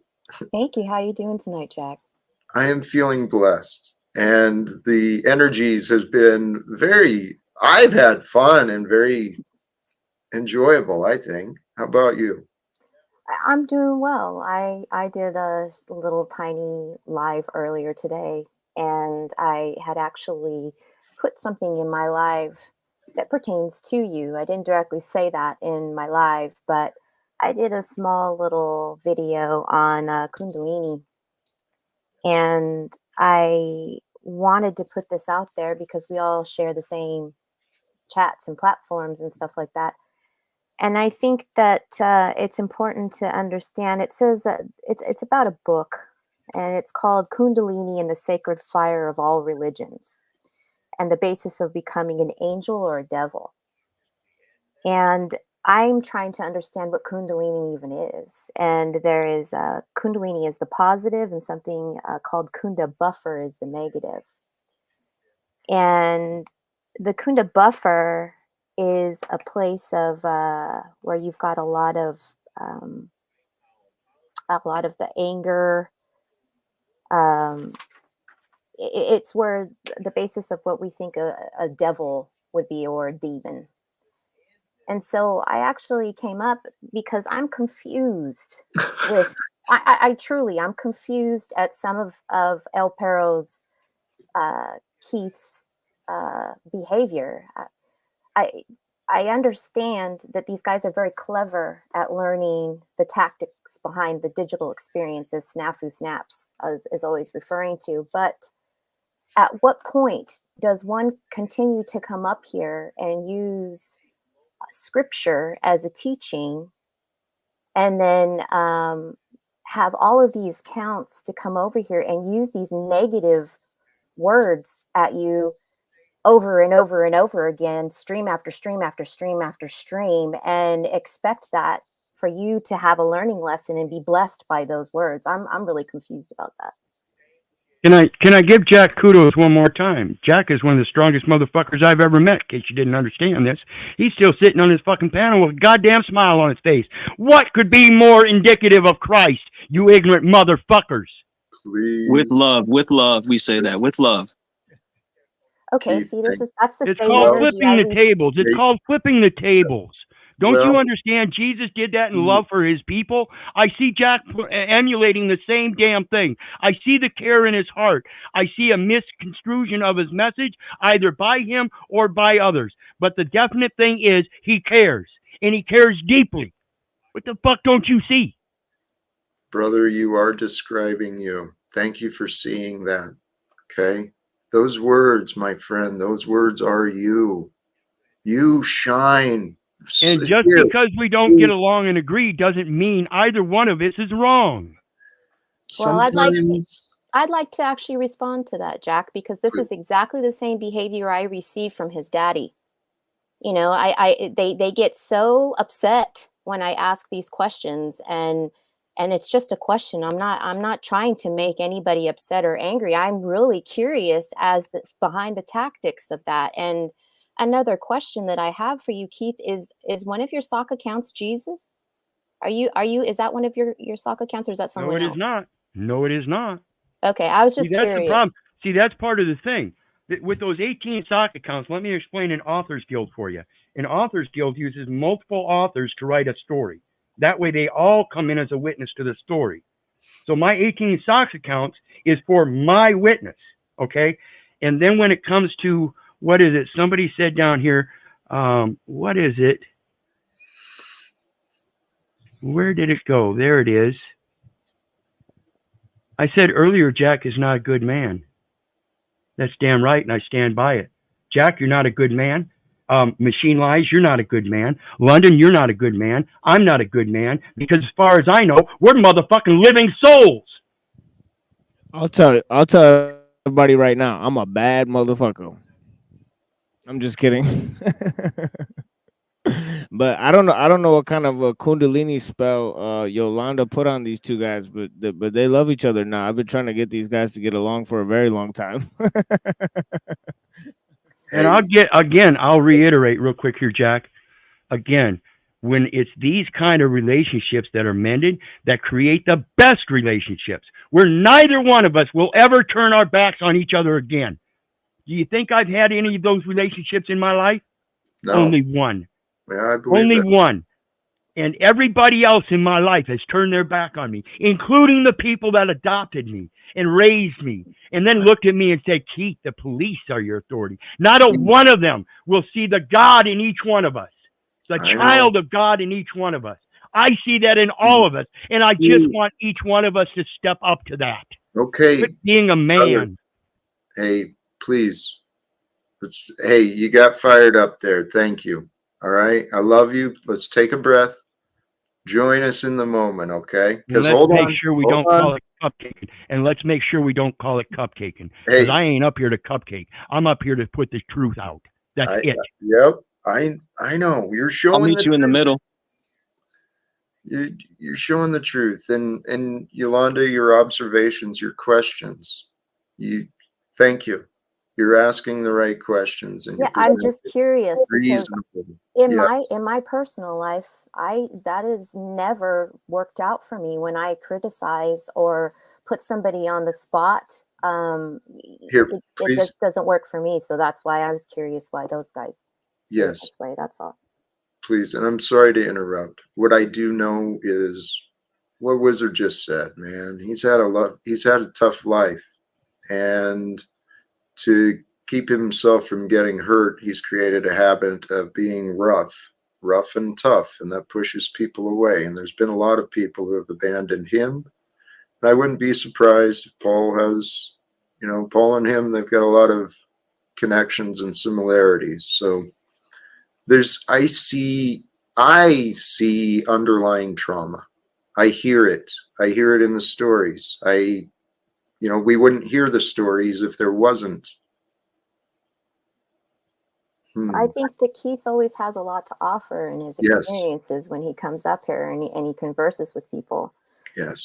But sometimes, just like I've said to Snafu before when I've been on panel with him, is that the delivery really takes away from the message sometimes. But after watching everybody for such a long time, I accept everybody for who they are. I just truly didn't understand the tactics. And this is not a man versus woman thing, but I do know that men do things different, right? Like I can't relate to that. I can't relate to, and I'm entertained and truly watch you men, how you guys interact with one another. So it's a learning experience for all of us up here. I'm not going to lie, but I brought up the Kundalini, Jack, because it's said that the Kundalini is the basis of becoming an angel. That's the basis of what? Sorry? It's the basis of becoming an angel. Yes. Which is would be the Christed beings, Buddha, all of the masters that we have been taught these lessons from. And I see that you are in the Kundalini, more towards the Kundalini energy and not the Kunda buffer that I see in some of us here off and on the panel, so that's where I was going with that. I just wanted to come up and drop it for you in the back so that maybe at some point might be interested in looking at it. I'm very interested. I tried pulling up your channel to find it. So if you can share the link. I mean, I found your channel. I didn't find which video. I wasn't paying. I played it at the end, so you don't have to listen to all the rest of the bullshit. So it's right at the end for you. You'll see it. It's just advertising the book, and they do a little couple of minutes about it. I believe somebody mentioned and touched on it earlier about the fire, the angels of fire. That's Hebrews 1:7. And of the angels he saith, who maketh his angel spirits and his ministers a flame of fire. So if you think that's cupcaking and being nice as an angel, you're wrong. The angels have a spirit of fire. Okay. Yes, I agree with you. 100%. The Kundalini is fire. The Christians, exactly what you just quoted, is Kundalini according to Christians. You are 100% correct. still don't. I don't. Did any of you talk about cupcakes today? So I don't even know I what was referring to our pole down there. Ah, He gotcha. gets on the people in chat like a motherfucker, but when he comes up on panel, he's cupcaking. I ain't cupcaking nowhere. Not yet. Give it time, brother. Cupcakes are sweet, man. Everybody likes cupcakes. I don't know Sugar. why it's such a bad thing, man. Hey, I'll cupcake in the right moments. When business is done and we're able to enjoy life, that's the time to cupcake. Well, hey, Man. okay. A cupcake every day, man. Best way to live for me. Let me jump in there because, I brother, cupcake with my dogs. I cupcake with my companion. I cupcake with people that are involved in my life. I'm not going to come up here on these panels and cupcake. We get to know each other, Jack. I can cupcake with you. I'm not going to spoon with you, but I'll cup. I know, but if you're not nice, if you're not kind, there's really not much point in getting to know you. Again, the angel spirit is that of fire. It's not meant to be kind. I know. It's meant to be Hey. stern, steadfast, and true. Right? Yes. Relax, okay? I am very relaxed. Good. Hey, but hold on, Jack, because this is the thing, right? We were yesterday when we was presenting some stuff, right, to do with the angels coming down and giving their guidance, right? Mm-hmm. They was actually using force. They was putting hands on people, right? So when I hear people saying, the angel light and all this and that, they don't really know the whole story behind all of this stuff, right? With Islam, Muhammad in the cave, right? The angel coming down and using force against him, pressure till he couldn't bear it anymore. So when people come with this light talk and angel talk, I just be sitting back here like, all right, do you really know the whole story behind this? So I'll leave it there. Hey, the kind of taken off from there. The past is a real mystery. There's a lot to the past that has been hidden and not yet discovered. And there's just a lot we don't know. And the idea of what you reminded me of was there's a guy, I can't think of his name. I'm seeing him known more. He's Paul Wallace has done some work with him. He's a guy who's been a translator at the Vatican for the past decade or two, and he's been offering some different translations of the Old Testament regarding the Elohim being the powerful ones. The powerful ones, could be beings of any kind, right? Fallen angels? Are they alien? ET? Who knows what happened? But to bring it back to the fire, it's described in the Bible that when the angels appeared, that they were frightening. It was just such an immense, powerful expression of life in whatever way it was. It was intimidating. And I think there is a fire within us, an energy that we we spark the energy within us. This if you bring in the ideas of the chakras and the kundalini, that is the idea is within us. Each chakra and each energy center is a different perspective of consciousness, really. And it's in rising up through raising the fire from within us. The fire is the life force of energy, the prana, the chi. I'm not sure. There's so many different names for these things. These things are important because we have within ourselves, these bodies are so perfectly constructed.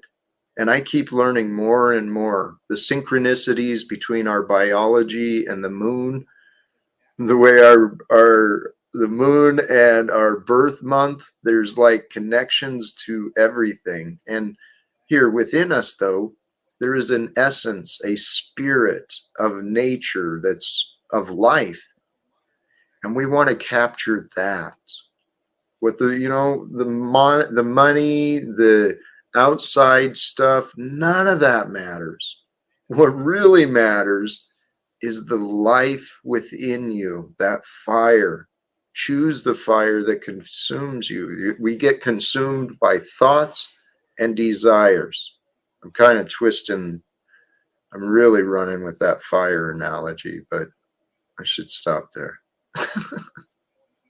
Well, you're actually you're on track from how I'm understanding it, Jack. It's the stairway to heaven, experiencing the Christos.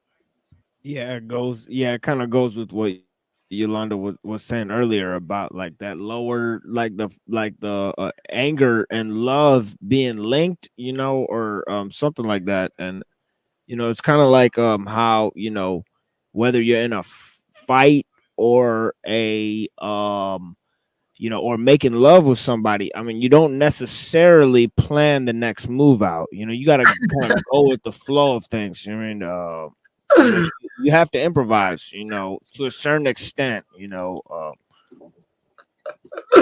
can't show your power level, really, but you got to kind of go with the flow of things. And from what I understand, it really confuses people when they're going through that. Some may call it, some people get institutionalized for it being schizophrenia, as an example. It can be a confusing state of consciousness for people if they're not prepared and they don't understand that that's what they're experiencing. It's not just that, it's those around them. I got locked up because the misinformed educators, they couldn't understand a complex story and a complicated man. So because they got confused, they gave up and threw me over to different authorities, kind of like what Keith has been through, just in way different ways. Our mental health institutions, I assume there are many, many talented, gifted people probably locked in cages, in jail cells, in prisons, in institutions. There's a lot of people who are connected spiritually, but we live in a world where that's not understood, and people don't have time to understand, I think that that's why people who are on that path are so drawn to your channel. They may not understand that that's what it is, but it's a place where it's almost, I hate to be so like almost a safe place for people to all come up here and be at the different levels of that experience. Because I'll be honest with you, Jack, it's I listened to last night's stream. I was in the one when Paul was up here, and I had to really ask myself too, what is it about Jack Talcott that the mods feel the need to protect him? What is that we feel like we need to protect Jack? And you told us last night on your stream, you told the audience on Cynthia's stream last night, and you reminded the mods again today that you don't feel the need for that to be happening. And I actually learned that from your panel, from Ian's, and from Paul's about censorship, right? And that everybody really needs to be able to have a space to come in and speak. So it may be just as an audience member and as a mod, just have a reminder that it's not necessary. These are the reasons that I need you. Like for me personally on my channel, my mods are not there for personal reasons. They're there to help the channel because I don't know what the hell I'm doing. Those mods have more experience than I do. But if they had a situation and they were under attack and had a shit ton of people coming in at them, then if they felt that needed to be done, then I could have a conversation and say, well, by all means, yes, block that. If you don't need that energy, we don't always know what headspace people are in is the only thing. So please don't think, you guys, that it's always, I mean, there are people that think it's hilarious and it's a game, but there generally are people here that are on the path of consciousness and trying to learn. And look at these, we're all in the same spaces, right? So it's I stopped doing that But today I was a little confused because I thought, gosh, what do I do? Like these comments, but you had said it. It's not necessary. Yes. Thank you. I love you. Thank you so much. Sincerely. Your heart and intuition. Thank you. Yeah, I don't know. I've noticed that my life path, people either love me or hate me. And especially online or over the past few years. Here, the more I sought God into my life, seeking to know peace and faith and love and kindness, the more I tried to know those for myself, the less I got understood. And it just makes, I'm telling you, God is creating some amazing stories, and we are all a part of this.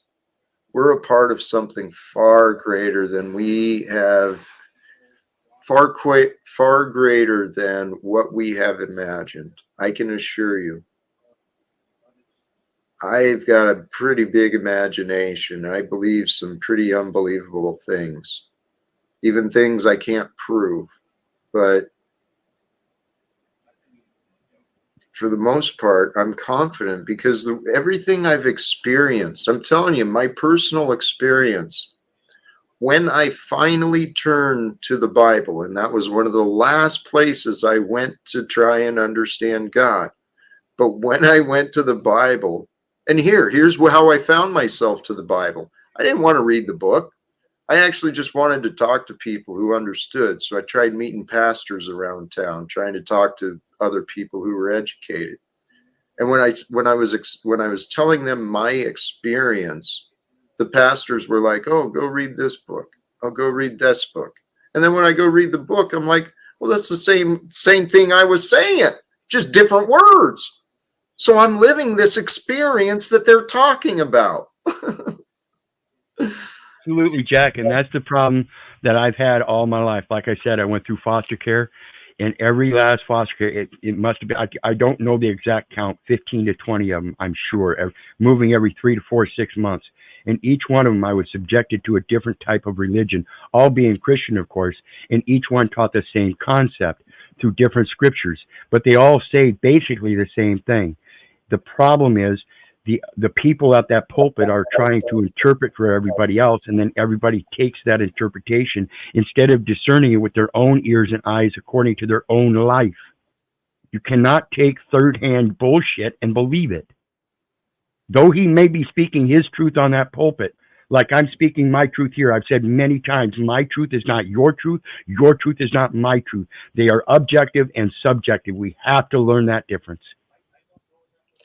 Hey, brother, yes. What I've been learning though, Keith, you and others, what I've been learning, and I have been learning, I've been learning the gentleness of Jesus, right? I had to learn the strength. You've learned the strength. I'm encouraging you, and I want to offer this without arrogance, okay? I don't know how else to communicate with you, to be honest, Keith. But I think if we had a conversation, like man to man, I think God may have prepared me to help you gain in your peace, your own inner peace, okay? The path, though, for everyone, I'm telling you, it's through our individual humility. Humility, being humble when we're right, being humble when we're wrong, being gracious for the opportunity to do either, right? Because the opportunity to be right or wrong, that only comes through the grace of God and, our efforts. And all we can do is try, right? Right, and that's why I made that comment earlier. And I know it was just a slip, just like not allowing God to work through us. You're not allowed to be right or wrong. It is either right or wrong, Yeah. and you have to be humble in that. So I agree with this statement here, but that's what contradicts what you said earlier. Just pointing that out. Hey, thank you for reminding me. I keep intending to go back and put a comment under there to correct that that moment because I did misspeak. I And there we have again a third time Jack has admitted that I'm not right or wrong, but that something was said that contradicted. And we all do it. yeah. And when we can't see ourselves doing it, it's up to our brothers, if we really love each other, no matter how bad it might hurt them, that we say something about it. This was the problem with my mom and dad when I went to them about my issues with them. They're so high and mighty, they can't accept that. Hey, That's why we don't communicate. I love my mom and dad just as much as anything, but it's on them now. until it's not. Okay. So, brother, I have faith. Everything is coming forth perfectly. Everything is aligning for greater prosperity, greater peace, greater knowing for all of us. Because that's what I do see happening. I know I have been conscious and intentionally growing in my self-awareness, really paying attention to Jack. What is Jack doing at every moment? Because that swings us back to that other earlier conversation. Life happens through these moments. So if I recognize God is eternal, God is that which is real, I'm only temporary. So I'm temporarily here. I should pay attention to what I'm doing. And so as I pay attention to me, I've been growing. I've been growing in myself and I've been watching others growing. One of the benefits, maybe unseen behind the chaos of all these interpersonal relationships and all this, talking about and to each other. One of the benefits of that is I've seen others growing as well, right alongside with me. Agree with that, Jack. I do see you growing at a very slow pace, may it be, but that's the same with me. I understand that slow growth. Well, But again, people, that's the long game. You don't have to grow in one day. It's going to take time. yes, and no. Okay, please. I don't mean to push back on everything you say, but yes and no on that. Growth is happening. Growth happens slowly, and it requires effort and care to nurture. And I've been noticing my subscriber count, that's an indicator of the reach. It's slowly, consistently growing. And I want to thank all of those who have been joining and sharing support. So the growth is happening in many different ways. But Keith, I'm telling you, brother, through my experience and my education, miracles. Miracles are like that. Spontaneous transformation, spontaneous blessings. It occurs. Jack, what are you going to do one day when I show you how to make your own homemade postage indicia? I'll give you a hug, man. Awesome. Awesome. I would appreciate that because I guarantee you, even though you profess knowledge, and I assure you, I do know you have knowledge about the postal system. I'm sure you know things that I don't know, but I'm trying to tell you, even though I don't work for the postal system and never have, I know things about the postal system that you don't. And that's why we have to get rid of these problems. Just because I don't know doesn't mean that my saying that you don't know what you're doing is true or not. It's just my opinion still. We have to get over these opinions so we can come together in the truth of combining our opinions for that greater truth. Brother, yes. This is So I something. want to ask you real quick. Despite everything we've been through, do you really want somebody like me in my life? Because I've said you don't want to be my friend, Jack. Not Do you yet. really want somebody in my life, somebody like me in your life? Because I tell you, I'm going to step up and I'm going to notice every error and I'm going to say something about it. Sometimes it may not be so nice, but that's only because I get frustrated because we're all adults here. Keith, absolutely. I'm going to come back to your question in just a moment, okay? Because there was an unsaid part of this in the questions that Yolanda was asking as well. My faith is there's a perfection, there's an order. There is a reason the individuals gathered here are here in the chat. There's a reason viewers will choose to hit play. It's not just the programming of the algorithms either. It's by a greater purpose. And Keith, your question, what I want you as a friend, you are a friend already. Because in you, our stories are different, but I see me. I see your wisdom, your value.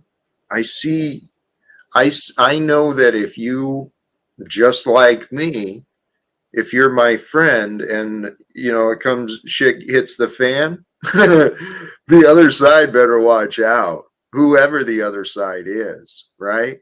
So I see me in you clearly.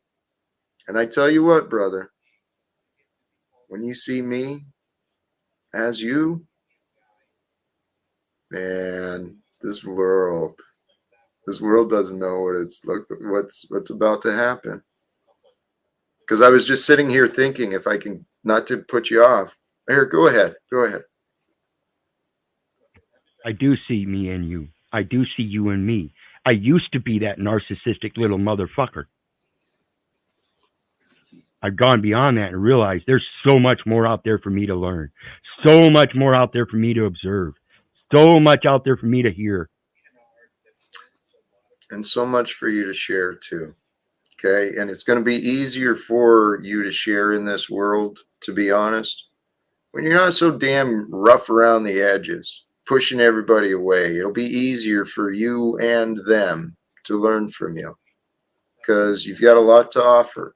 And where you were just talking about regarding your knowledge of the Postal Service, the intertwinings of the commercial and the government, I've been the creator, my life. I have been introduced to so many amazing people. And I met another guy similar to you, Keith. He was inquiring, he was asking me questions about jurisdictional placements regarding the Postal Service and some of the language that he was finding. I couldn't answer him, but I know for a fact you're probably familiar with it already. There's connections, there's opportunities, there's amazing things that are happening and can happen from the here and now if we live from where we are at, right? Not where we used to be, and not fearing or afraid of what might be coming, but living from where we're at with peace, with faith, with compassion. All the good stuff that life's about, man. The rules back to the basics of simplicity. The rules of life, the love God, love one another, that message that Jesus demonstrated and died to share. Those rules are for our benefits. Hello. It feels good to love. Feels good to love, man. And love is just a real deep, deep appreciation. So finding time, spending time with things you appreciate, even if it's only in your memory. Spending time with those memories you appreciate, with the feelings you appreciate. That's what life's about. Jack, we got to take the good with the bad and the bad with the good, though. So don't placate that life is nothing but fun and that we're supposed to enjoy life. We're also supposed to be tried. That's what life is about. It's about a trial. You're already on trial and you're condemning yourself. It takes nothing more. I don't need a court to condemn me. All I have to do is open my eyes and ears and know what's right and wrong. That's what condemns us. Hey, that's it. Until we take actions, we don't really do things that would cause us condemnation. And so what moves our actions? Our actions are moved by our desires and our thoughts. And our thoughts and our desires can consume us, they can overtake us. But guess what? That's where the maturity comes in. That's where we establish a little self-control, little delayed gratification, or a little restraint. And we don't allow our desires and our thoughts to control us. We allow the truth, whatever is true, whatever is factual, that should be the controlling determination. I don't know. The simplicity of life is truly to be honest, to be authentic. And to be honest and authentic, you've got to be humble, because who we truly are, we're ignorant, we make mistakes, we stumble, we misspeak, we do stupid things sometimes. And sometimes we're just selfish and cruel. Then bring Chuck back up. Actually, Chuck, you're still down there. Come on back up, brother. Jack admits that we all make mistakes. Please bring Chuck back up. Well, here, please consider, though, Chuck was brought up to try and address his disagreements with me. He showed zero indication to That's be not the way I willing. saw it. You know what? You're right. Let me not undersell it. Let me not exaggerate. He listened. He appeared to listen, and he was responsive mostly to what was said, but I didn't see him really offering any opportunity for resolve. All I saw was his insistence that he be right and I be wrong. That's not acceptable to me. No, I don't think he was saying pushing right or wrong. That's not the way I saw it. Well, the whole discussion started with his claim that I was wrong, not just today, but yesterday as well. So I'm not sure. I love you, my friend, but maybe here's where we're maybe I missed something, but I'm hoping you'll do that, because that would show your forgiveness. Hey, I agree. All right. And I am prepared. And can I take a moment to address Truth Spirit? Come on up.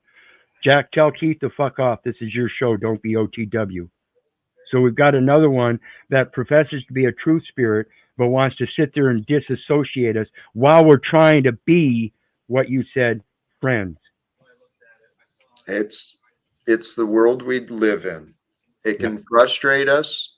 It can challenge us, but those frustrations and those challenges don't have to distract us from our purpose. And our purpose, my purpose, is to share community, to establish relationships.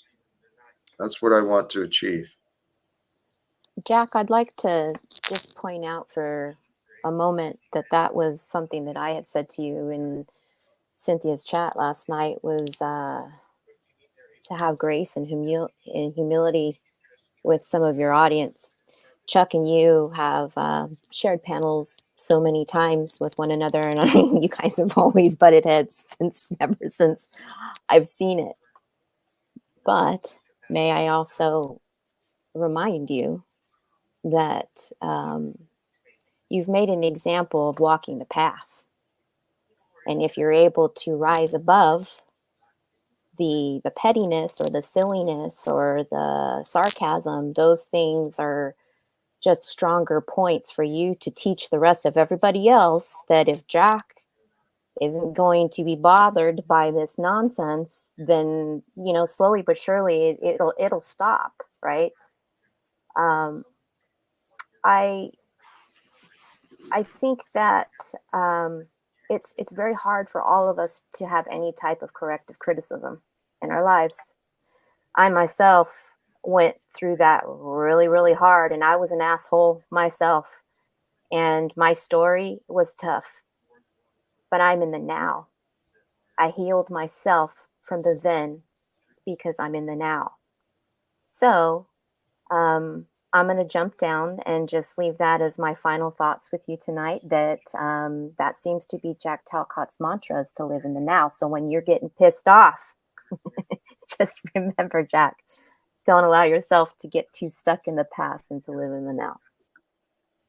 Respect. Thank you so much, my sister. I And appreciate it. I also wanted to say, God bless you, Keith. Truly, God bless you. There are those of us who have upped our game over the criticisms of not engaging and creating our own channels. So you guys, I've listened, but also know that, like Jack, my intention is to not be here to criticize or to hate or and to engage in that type of behavior with all of you. And you're all welcome to come over to have conversations with me. You're always welcomed. All of you Paul enslaved, I would love to have a conversation with you, but I would like to actually have a conversation.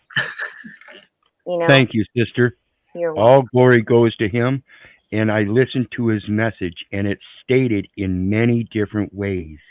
That's Exactly. why that's why it's important to learn how to read, so you can see how the same thing is stated over and over and over again, just in different ways. You're correct. That's actually what I do on my channel, is that I follow patterns. And so I see patterns in all of these faith systems. The Creator is speaking to all of us. And for those of us that are willing to listen, the symbology, right? The codes, the frequencies, all of those are the messages that the Creator wants us to tap into to listen to Him. So all of us that are on this path understand that. And sometimes it just takes a moment to take a deep breath and just listen to one another and practice patience. Beautifully said, my friend. Hey, Have a nice evening, everybody, and I'll see you guys around. thank you. What she said, not to keep putting you off, Chuck. Thank you for returning. What she mentioned it, and I mentioned it. There's a reason you are here. There's a reason I am here. We are all here for each other. And there's a truth. There's a truth that is being uncovered, and it's being revealed all around this world. The truth has so many different layers, so many different depths, and so many different perspectives. It is so infinite. What matters, she offered the reminder, being present. Welcome back, Chuck. It's good to see you, brother. Thank you Yes, for sir. journeying. I heard somebody call me back up, so I came back.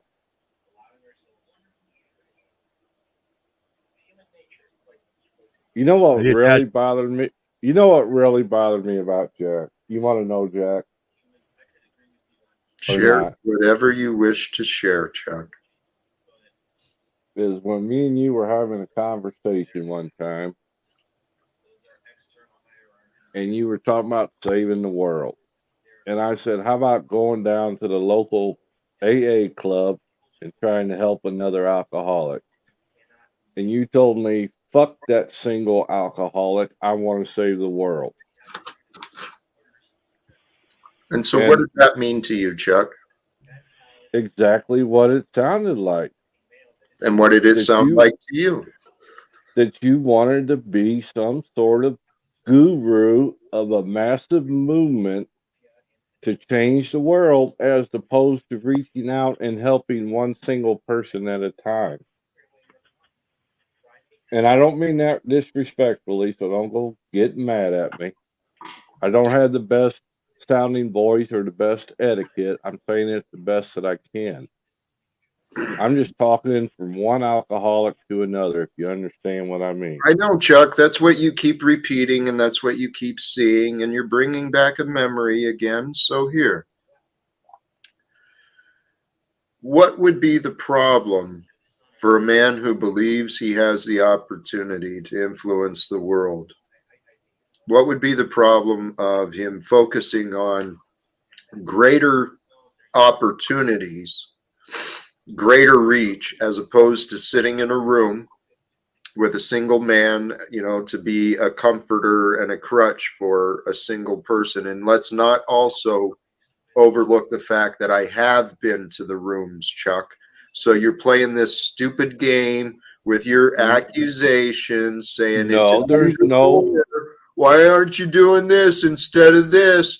Why don't you notice or really wonder or even have any interest in what I'm actually doing instead of once again dragging up some past memory that you didn't like? I'm happy to discuss. Because that's exactly what you did the first time I came up here tonight. Started dragging up past things that were said. So you're going to repeat what you You saw. can't.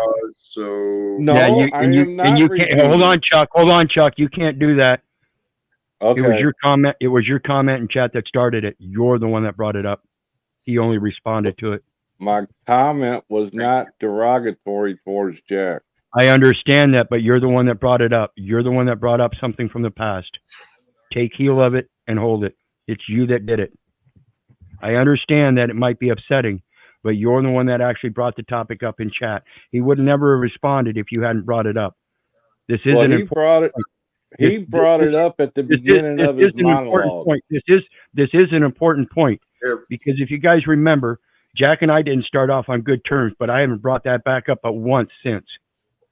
If he wants to discuss it sometime, he will bring it up. I'm not going to bring up the past. Well, I'm always prepared to discuss anyone's disagreements, but Chuck, what you've been doing repeatedly in my experience with you, okay, yes, you have been a blessing.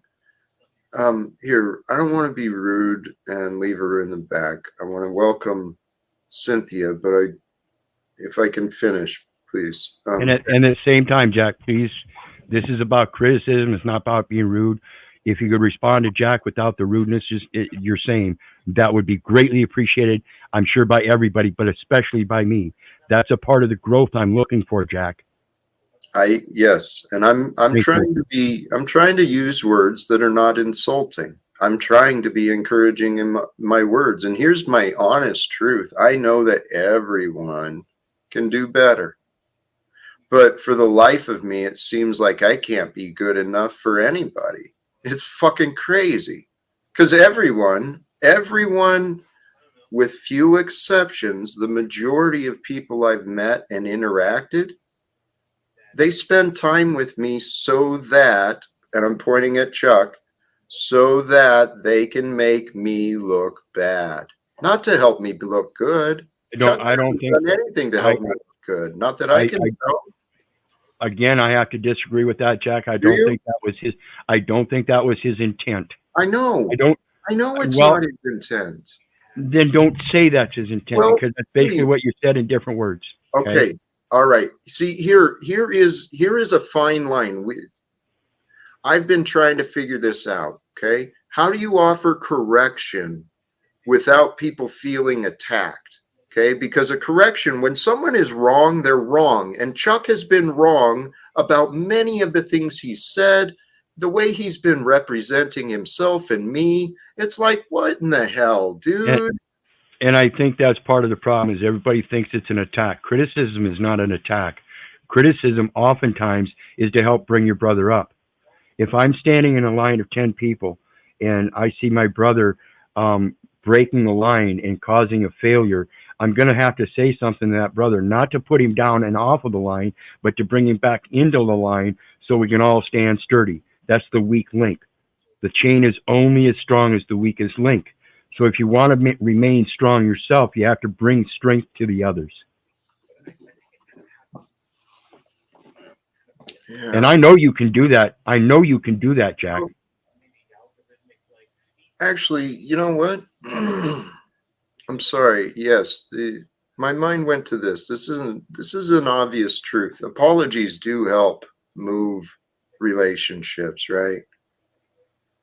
Setting boundaries by apologizing, what we're doing is we're acknowledging the respect that maybe was overstepped. We crossed a boundary. We offered disrespect, insult, offense.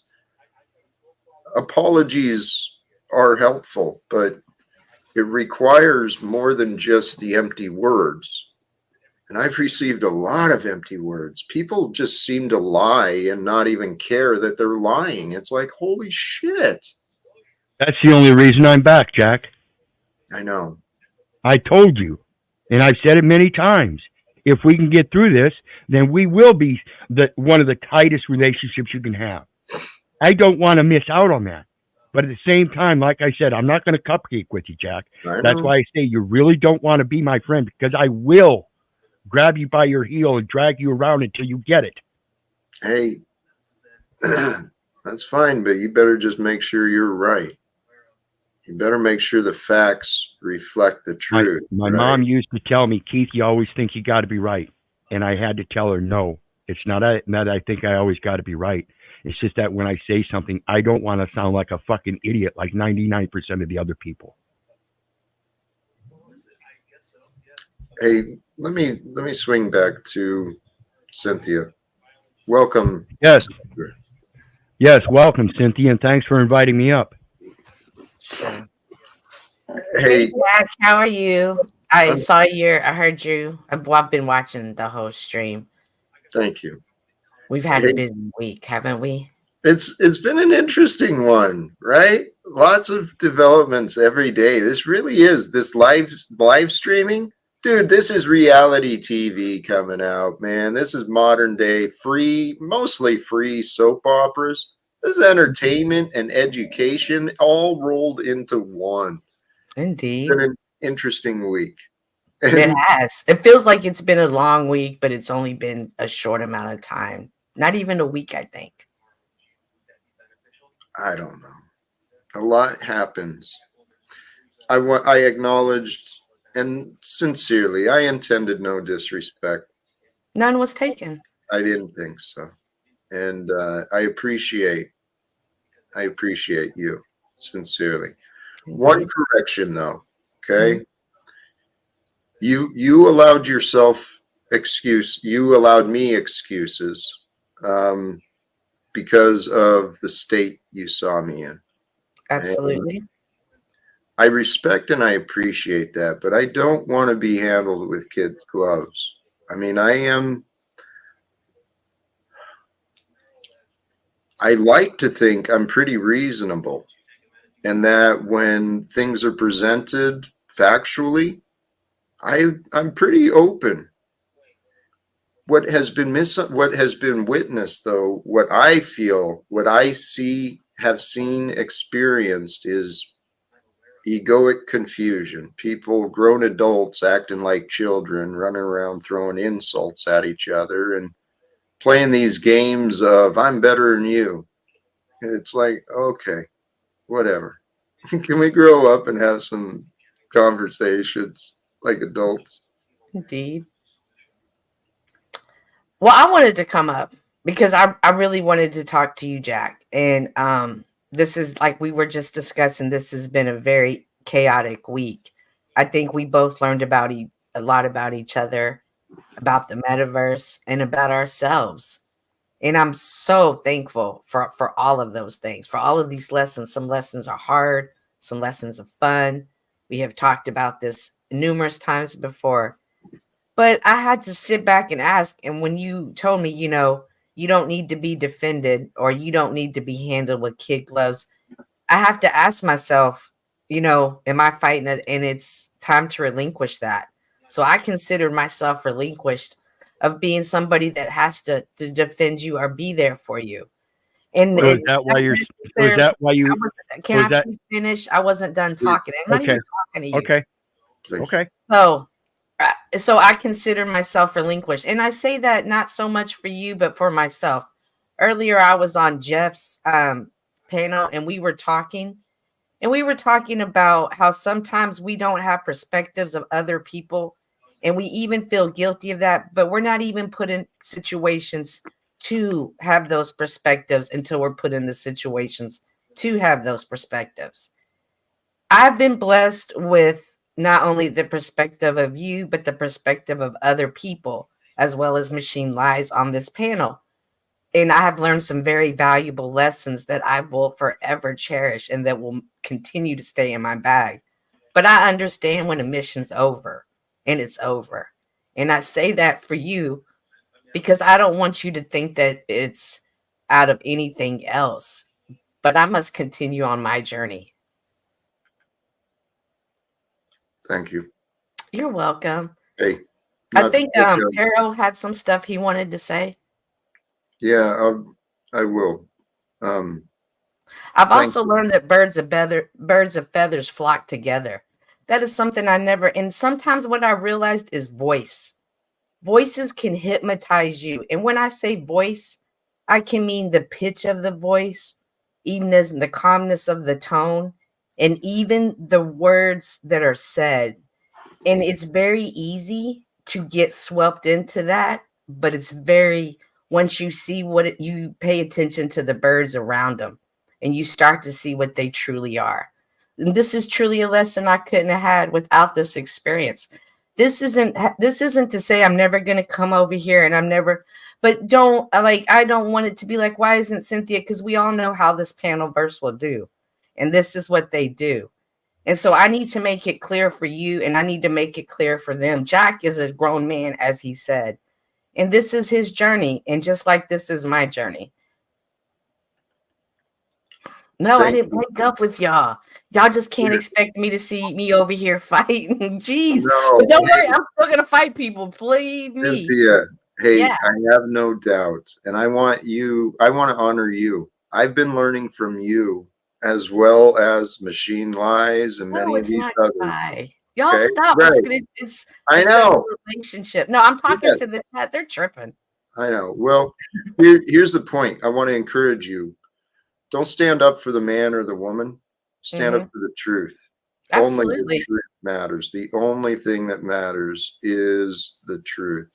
Absolutely. This, by no means, this is not a goodbye or anything like this. Like, something so beautiful happened last night on my page, on my panel.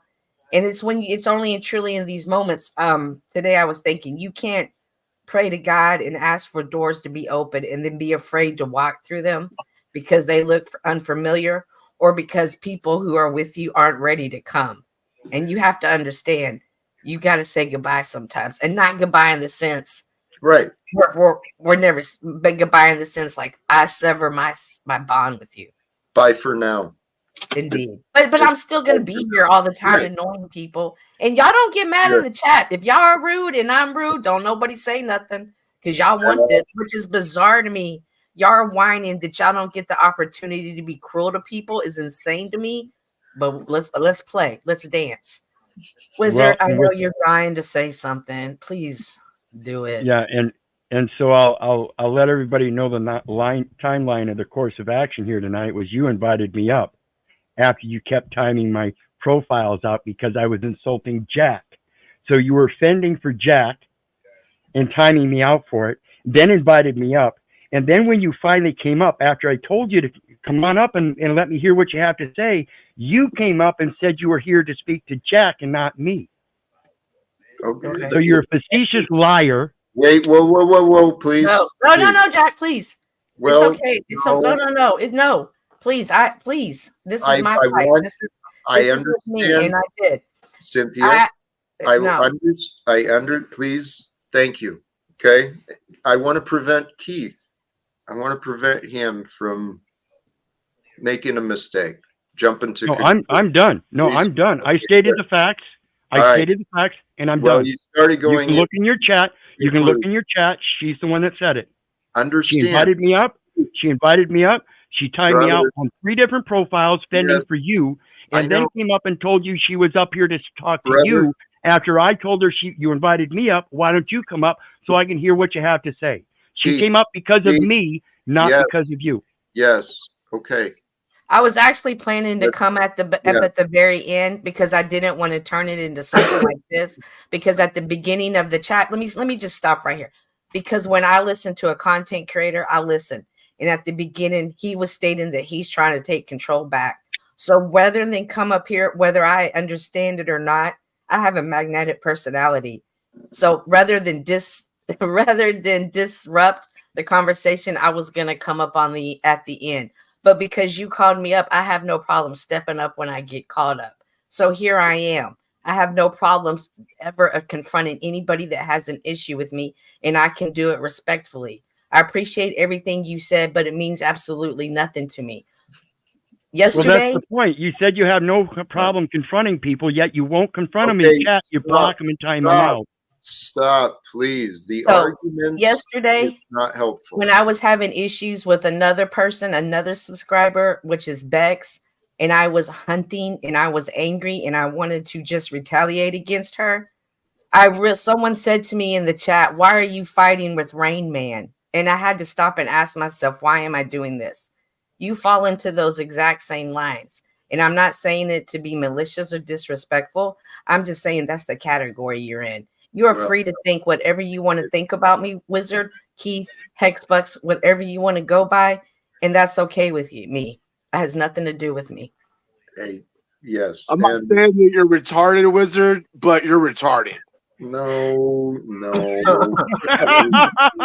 Hey, you go, girl. You go. You Cynthia. No, I'm just saying I'm not playing no games. Right. And like I said, when you walk through doors, you got to walk through these doors, and sometimes you walk alone. So it is what it is, and we can't get mad at that. Be careful what you ask for, because you just might get it. That's a lesson I learned a long time, and this is an example. Your hair did and shit. You forget to tell them. No, I'm leveling up. But anywho, I see you around. You're an interesting character. I'm sure I will continue to see you around more. Chuck, you know what's on the horizon. Wizard, I'm sure I'll see you. London Man, I keep popping up over there, but you're always like in the middle of some stuff. I want to catch up with you and see how life's going. Machine Lies, I feel like I'm not even on that level yet, but one day I will be at your panel. Much love, my friend. You're a good woman, Cynthia. Yes. And, let me briefly address the chat and the chaos. And it has been a little bit of chaos, and we're figuring it out. I'm not a professional, broadcaster, and the people who join this, I'm hoping to build a community. So thank you, guys. Now, I am Wizard, you invited Chuck back up. Chuck came because he was told to. No, I was asked to. No, I didn't mean it as a directive or tell him to. I didn't apologies. take it. Okay. I did say that. Well, he came at your request, but I've already made the conclusion that Chuck has nothing positive to offer me. I've not seen anything positive from him in a while. It is a new moment. Is there a reason other than Keith's request that you show up? I heard you guys asking for me to come back up, so I came back up to see what was going on. I was in the middle of cooking dinner a while ago, but as soon as I got free, I came back up. Yeah, and I was only hoping to enhance the part about knowing that we're all wrong sometimes. It was, always, if you remember, always. It was just after you said that, Jack, that I wanted you to bring it back up. And again, if it was misunderstood that I was a demand or a requirement, my apologies. No. I only asked, and I was hoping for some resolve. That's it. Okay, I appreciate. I didn't take it as a demand. Initially, that's why I'm welcome to see Chuck back. It's a new opportunity for resolve. Is there any resolve available, Chuck? I'm sure there is. Is there? Otherwise, well, you're the one who started the disagreements. So what is the resolve between us? I don't know. I was giving you money because I seen a man in need. And you degraded. Right. Wait. You degraded me for giving you money when I never said an ill thing when I did. Okay, Chuck. And you had the audacity. How much would you like back? I can go back and do the math. I'll give you. I'll give you 200% refund. I don't give a shit. What is want your money. Well, you brought it up for a reason. I asked you, what is the resolve? Is there a resolve? What is? I hope there is. Is there? Okay, so I'm hoping that I'm hoping to bring you back to Earth instead of living with your heads in the cloud all the time. What would that look You like, Chuck, according to you? Should I stop You- streaming, stop talking No. about God, stop talking about No, peace? What should I do for God, you? Because Chuck, God is the answer. okay, so Chuck, bring it But back. I am Bring not it back. God. Chuck, bring it back, right? You don't know God. You actually you're going through your life. You're fucking clueless, dude, from what I've How seen. do you know? From what you've shown me. You don't It's know what how you I show, live my dude. day-to-day life. I see what you show. I hear what I've heard. And Chuck, But I you're see what I see. Chuck, yes. I've seen you spending time with other people who really don't have shit to do. Hey, if apparently. you got a hard on with flow state, that's between you and flow state. Why did you bring up flow state? I was thinking about Nubs and Moose and how you guys would sit Well, around I don't know about and talk Nubs. shit about me. Well, I've seen I it. have, It's been a while. I haven't It's I been a haven't while. talked But to Nubs in well, see, eons. okay, Chuck. All right. So here's the deal. I'm going to break out of this because I feel like I'm arguing with a fool over foolishness. I'll be quiet. Have your way. Go. I will have my way. Please see your way out. I'm ready to wrap up. And Chuck, have a good day. Unless you have something to offer towards the resolve and resolution that I am seeking, please leave. All I was trying to do, Jack, is Now you you're have back to looping in your repetition, looping, not even considering what can I do? What can Chuck do to offer? What can Chuck offer to bring a resolve? Because that's all that Jack's asking for. So, Keith, I appreciate what you wanted to see. I think it failed because Chuck is not willing. As I've been saying, it's not me. It's not me creating all these disagreements with people. I'm not saying it is, Jack. What I'm trying to hope, folks, is that each and every one of us can instill in our hearts, rather than the discombobulation of a miscommunication, the earnest steadfastness of trying to reach a resolve. And that goes back to the intent. I wish people would understand the intent. Hey, not to keep this going on, but this is where humanity is lacking. People are going through life just, oh, click the link. I'm just going to go hang out and do nothing. These guys are doing nothing. No, what these guys are doing is trying to share inspiration, encouragement, maybe a little intellectual conversations for the purpose of hopefully creating a better world around the people who don't really want to participate. And I view Chuck as one of those people he's given up. He's done participating in the world. He's got his wife and his home and his routine, and he's focused. He's got a lot of problems and things he's got to care about. He doesn't have time to think about the rest of the world. So that's fine. Stop interrupting me. Chuck, others who want to come in and interrupt and belittle me. It's coming to an end. Cool story, bro. I just wanted to tell you though, like, hey, when you called that guy your little bitch earlier, that was funny as fuck, dude. I was rolling on the ground when you called it. I was like, Jack just said, what? You called that guy an Eeyore little bitch. I never expected to hear that coming out of your mouth, bro. Because I think a lot of people kind of view you as like this, like Mr. Rogers, Ned Flanders crossover character. They got him all wrong, don't they, Cecil? They got him all wrong, don't they? Like, wow. What the fuck? And Jack just body slammed that motherfucker.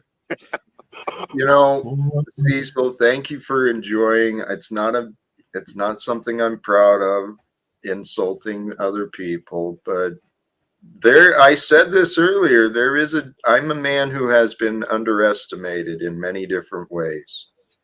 And maybe you have too. So that's kind of why I think my life, carry the cross of your burden. That's mine. Many others are just like me.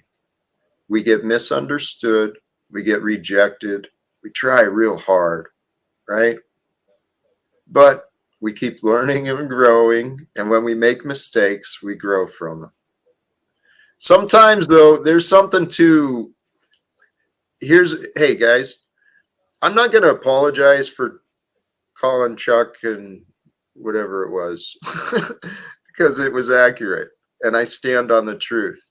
If it was offensive and crossed the line, I'll correct myself. But I think God wants us to be ourselves in the And kind that's where I ways. and that's where I got to disagree with you again. I'm going to restate what I stated the other night. Okay. We were all given a name at birth. And I don't care if you call me a fat bitch or a snitch. I'm going to own it.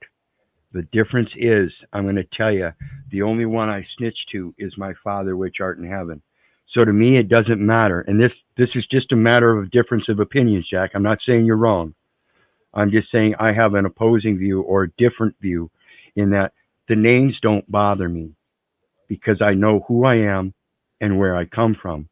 Just because somebody else wants to put a tag on it, like they put a tag on your toe when you die, that's what they're trying to do while you live. They're trying to put a tag on you as if though you're dead and don't mean a thing. I know better. So no matter how many names I call anybody, the real difference is I know, again, that you're living souls. It's you that takes offense to the name calling. Well, the name calling is kind of irrelevant and juvenile. It's what the world Exactly. taught. It's Exactly. describing the actions, right? And that is, I guess, what I meant. I meant no personal attack, but based on what I've seen, the character of Chuck has similarities to an Eeyore, whatever. Right. And thank you for saying that, Jack. Pay attention to what he just said. Again, he apologized. He knows that it doesn't make a difference either. Quit placating that you think somebody calling you a name really hurts you. It doesn't. You hurt yourself. Understand the name is just a name. What you are is a different thing. Learn to know thyself, and those names will run off your back like a water off a duck. Amen. Hey, brother, I'm gonna start shutting down. Well, I'll give you my usual then. You know I love you. I don't give a rat's ass whether you love me back. And that's to say, I don't care if you hate me. So may God bless you. Have a good night. Amen. Thank you, brother. Cecil, anything final? This guy. You're out, man. Oh shit! Where's he been? Freaking, I watched freaking Ned Flanders body slam somebody verbally tonight on the Yeah. comedy gold. You know what I'm saying? Bye, diddly. Cecil, I love you, my brother. Have a beautiful night, my friend. Okay, Wow. peace and blessings to you. Hey, that was cold.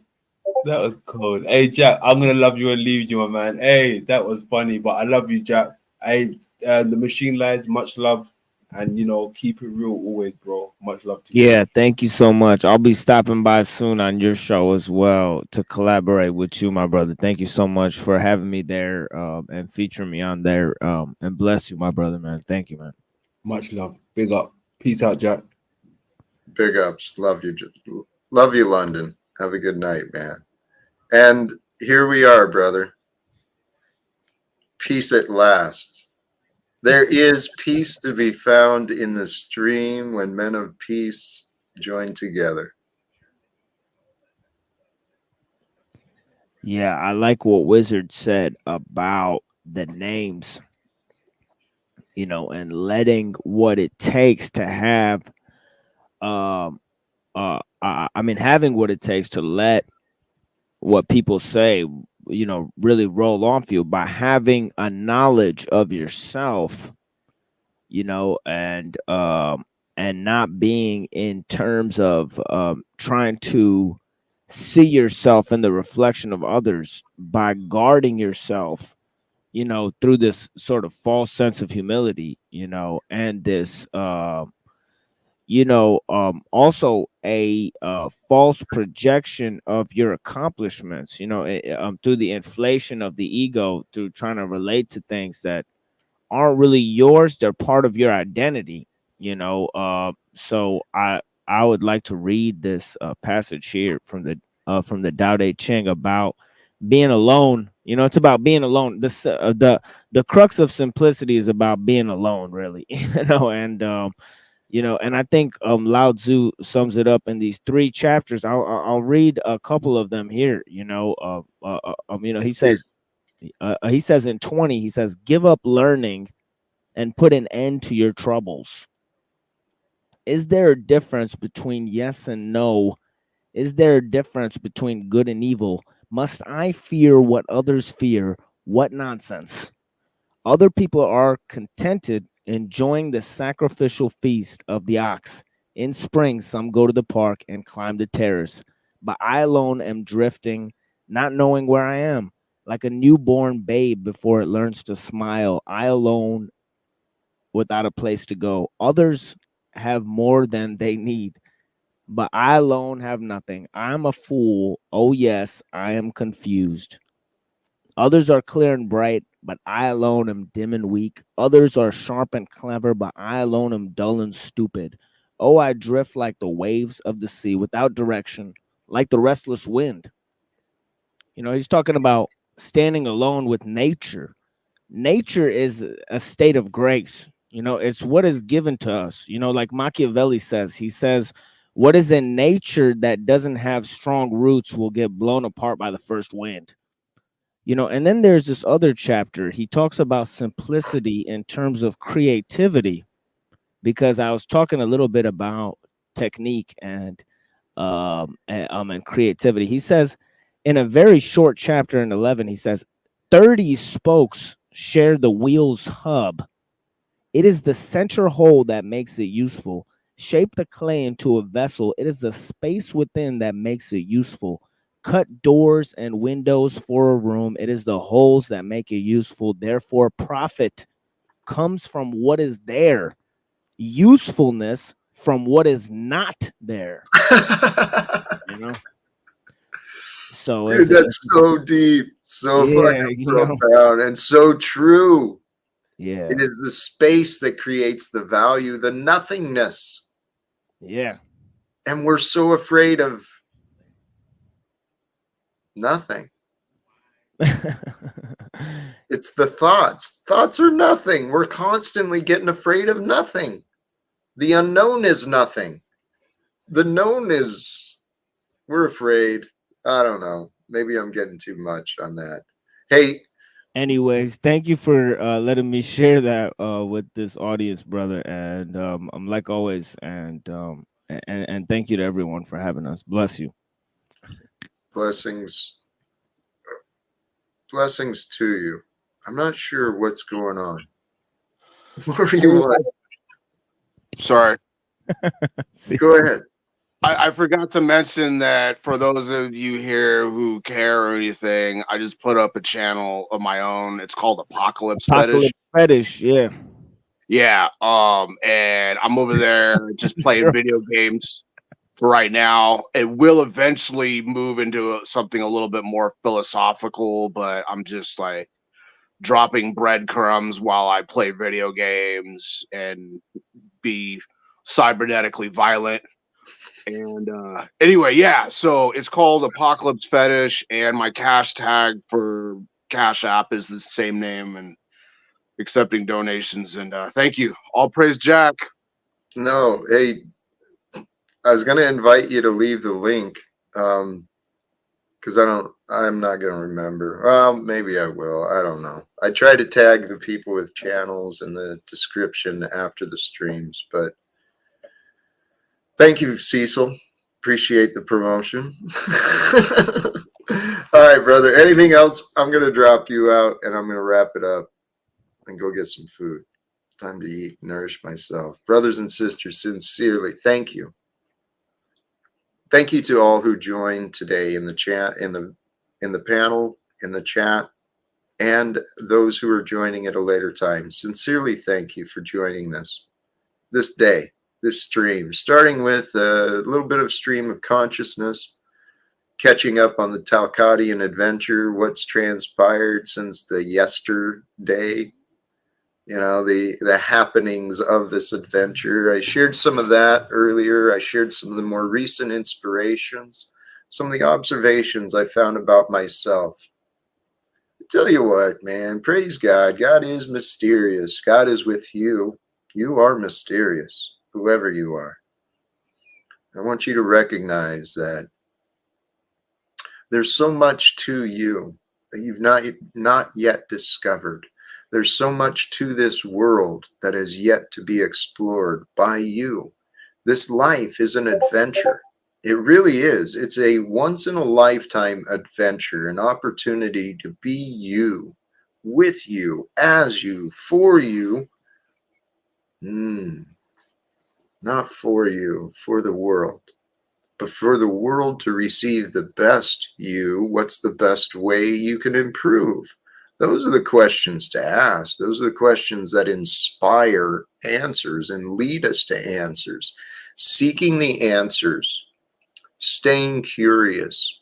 These are the keys to the mind of a child. The mind of a child stays curious. It stays aware. It's present for the most part. So they go off in la la land, but it's okay to do that when you're here and present and the time affords it. The basics of simplicity. I'll remind for those who didn't, if you didn't catch the beginning, go back and catch the beginning. I encourage you. But try to recap. The simplicity, the basics of life is live life where you are at. Trust. Trust in the intelligence that's beyond your mind because it's there. There's answers for you, for your life, from where you are, for whatever you want. Being present, surrendering to the present moment, becoming one with your heart, allowing your heart to strengthen, then allow your heart to expand. And through an expanded heart and an open mind, allow your heart to lead you into the next moment. So get lost into this moment, becoming present with where you are. Allow your heart to take you to the next moment. And as you're traveling to the next moment, outside the kitchen, maybe down the street, as you're traveling, enjoy the journey. When you get to the destination to do the task, wash the dishes, put the laundry away, do the shopping, be present, be accountable. Enjoy the adventure, make mindful choices, healthy choices, thinking about the past, the future, all in the present. Because life is happening now. And now is where the future is beginning. So, brothers and sisters, sincerely, thank you to all who joined in. I pray that you help my dreams become fulfilled. I want to be a man like Jesus in many, many different ways. And this idea today, man, if I can get the world around the world to say to each other, hey, did you hear about this guy, Jack Talcott? You should listen to what he's saying. Guess what? The secret is we're just going to point him to the red letters that Jesus said anyway. But, the idea is that I want to be a messenger. I want to be a translator, an activist, an advocate for the truth. I love the truth. I worship the truth that I know. Praise God. Hey, sincerely, thank you again to all who tuned in. Please do the subscribe thing. Watch for notifications. We will be back again very soon. And until next time, choose love, peace for everyone, and live without fear. Thank you again, and God bless us all.